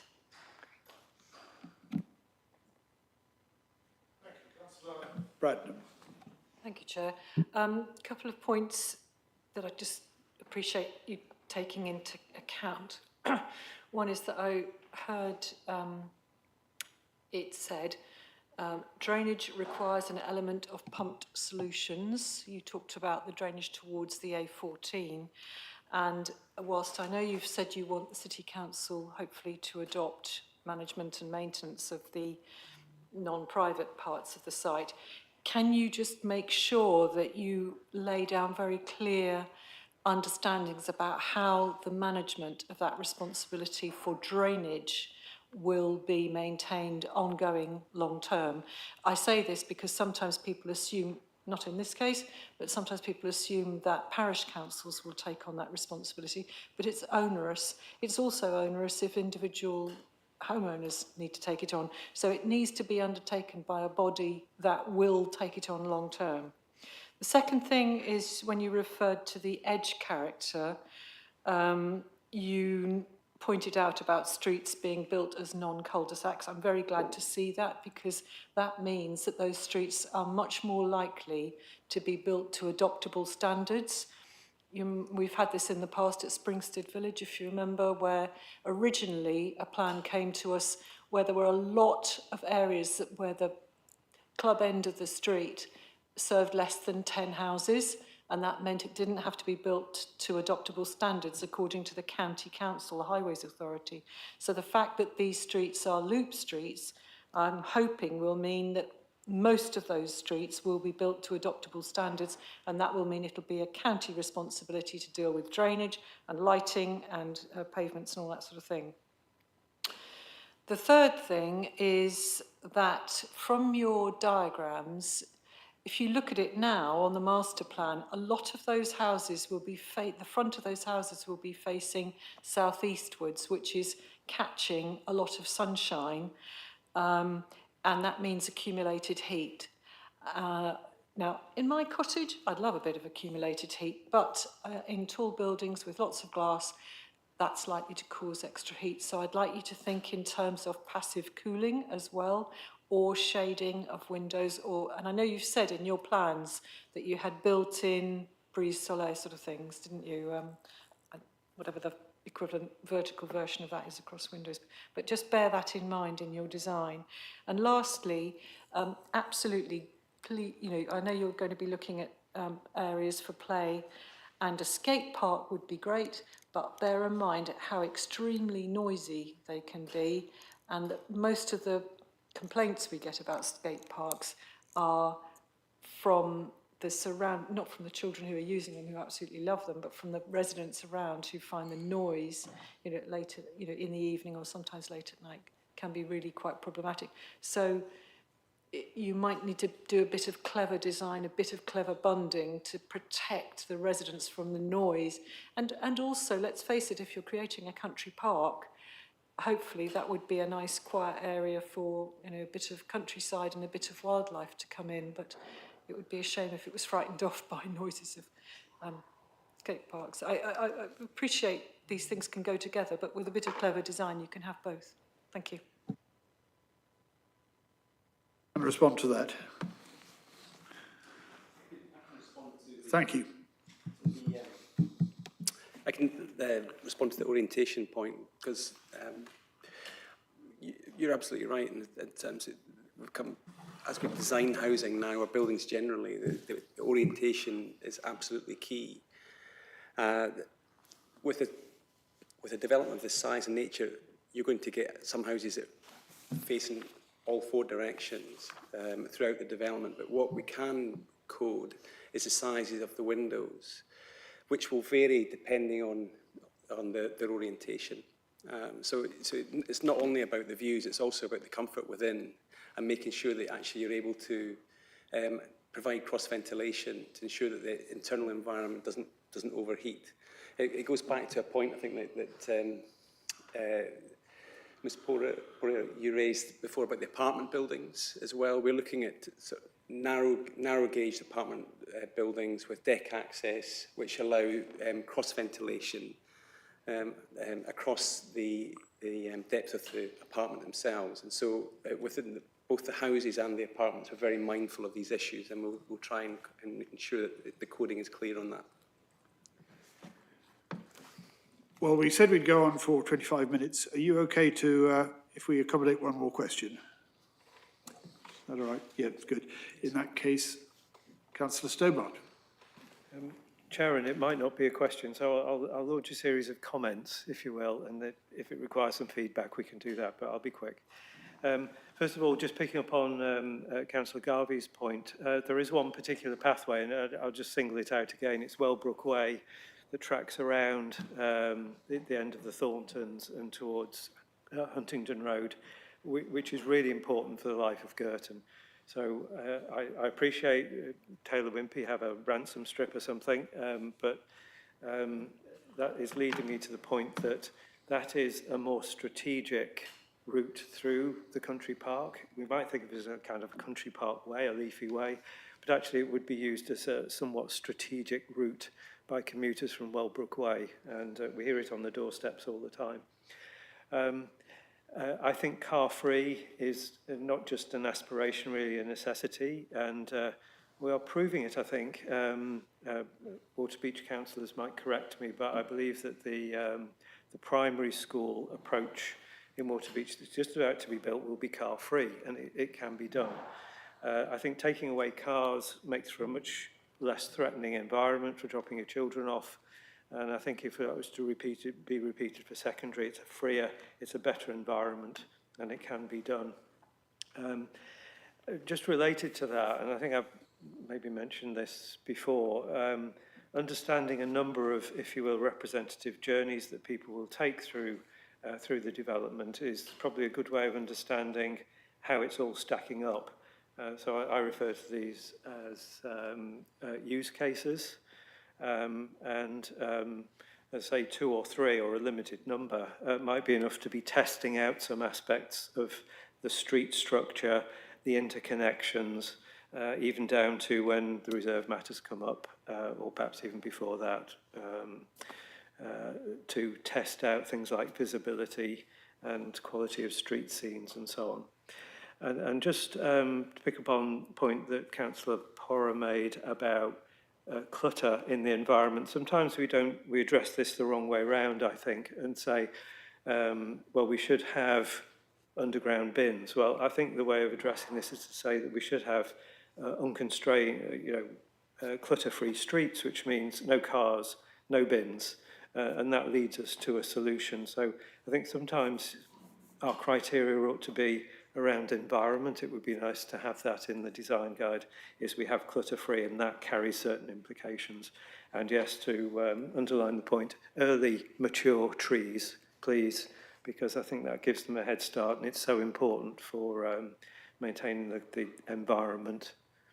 Sorry, a bit of a rant, but I don't know if any of that requires a response. Was there a question there? No. Just respond on the car parking, Please. actually. Obviously, it's been quite a common theme, car-free developments from everybody. Obviously, this site sits within South Cambridgeshire. We have discussed with Philippa and Philippa's colleagues about, rather than doing the South Cambridgeshire parking standards and bicycle parking standards, actually using the cities, because it's better and functionally related to the city, which is more onerous cycle parking, more emphasis on cycling and less on the cars. And I know we shouldn't pick and choose our policies, and that's not our intention, but it's more of kind of towards a shared ambition of reducing cars. So I just thought I would make that clear because it's come up on a number of occasions. And just before we go as well, if my colleagues could just flick to the last slide, there is actually a poster for the consultation on next week on the 25th. So if anybody would like to attend, then please come and visit us. I will be there in the evening, not for the afternoon bit, and I'm more than happy if any of you would like to actually go for a walk with anybody to show me where you do and don't like around Darwin Green. I'm open to that. I won't be able to get there till 5 o'clock because I've got another meeting.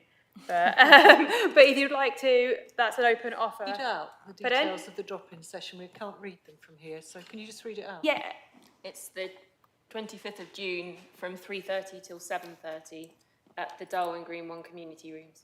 And again, we can ask officers. I think there has been a lot of leaflets shared, but again, we can send that to officers, just circulate to everybody in here, and they should hopefully, I'm hoping it's been advertised quite widely in the community, but I'm sure officers can bring that to our attention. Now, we said we'd finish now. I have two further members wanting to ask further questions. Are they short questions? Yes. Is that a promise? Right. Are you happy to take two more short questions? Thank you very much. I'm going to start with Councillor Smith. Thank you. You've proven to be an outstanding chair. Thank you, Chair. That will get butter no parsnips whatsoever, but please carry on. What we say when you're talking about the compliance with the existing policies and so on and so forth, the world's changing very rapidly. But look at what has been proposed at Hartree, where they're creating mobility hubs. So places where all the parking can take place, and then that frees up the development area to have minimal traffic and on-street parking. And it's a brilliant solution, it's a brilliant compromise. We know people do still want to use private cars, but it's not the future. At the moment, it's in common currency. But you have the opportunity to create an amazing environment if you concentrate the cars in one place. So just look at what's happened at Hartree and see what you think of that. Thank you. And before you respond to that, if I may, Councillor Thornborough. If you talked about the parks and the open space and being adopted by Cambridge City Council, if this is in South Cambs, why aren't South Cambs adopting it? I mean, the conversations being had with the city at the time of the outline, as I understand it, because the city have taken on the open space in Darwin Green Phase 1, they have notionally agreed to take it on in Phases 2 and 3 because of efficiencies. Thank you. The reason I sought your indulgence to take 2 more short questions is that I wanted to end with a short comment from myself. I will confine myself to that. I'm sure that you're all aware that this will form a sensitive northern edge to Cambridge. It will be visible not only from the country park, from the road, which maybe is not so much a matter, people aren't there to enjoy the view, but in places from beyond. And at a later stage, I think it will be very important to look at the LVIAs, because I do think it is very important that country parks which form surround the edge of Cambridge for the moment, who knows what Cambridge will become in 25 years' time, the roofscape and the landscape impact is considered at an early stage, maybe not at this stage, but perhaps that's one we can come back to. So let me conclude by saying thank you very much in particular to Mike, to Matt, and of course to Becky, thank you for that presentation, and to your colleagues for coming along. We find this process extremely helpful. We hope it also gives you some indication of sort of issues that might be raised later, or considerations at a later stage, even if some of our questions go a little beyond that, which you've been very tolerant of. So thank you very much for a very helpful presentation, and I think we'll call it to a close there. There is a officer. I've got to go to a forum this evening, so I'm not going to stay. I look forward to working with you. Let's try. Can I get my cable out? Hang on, let me get rid of my lunch. I'll drop you a message separately just to check you're happy with the Dell panel arrangements. I don't think I have them, but I'll be in touch. But Can I remind members that I'm urging you to stay on for a few minutes afterwards, Philip can't.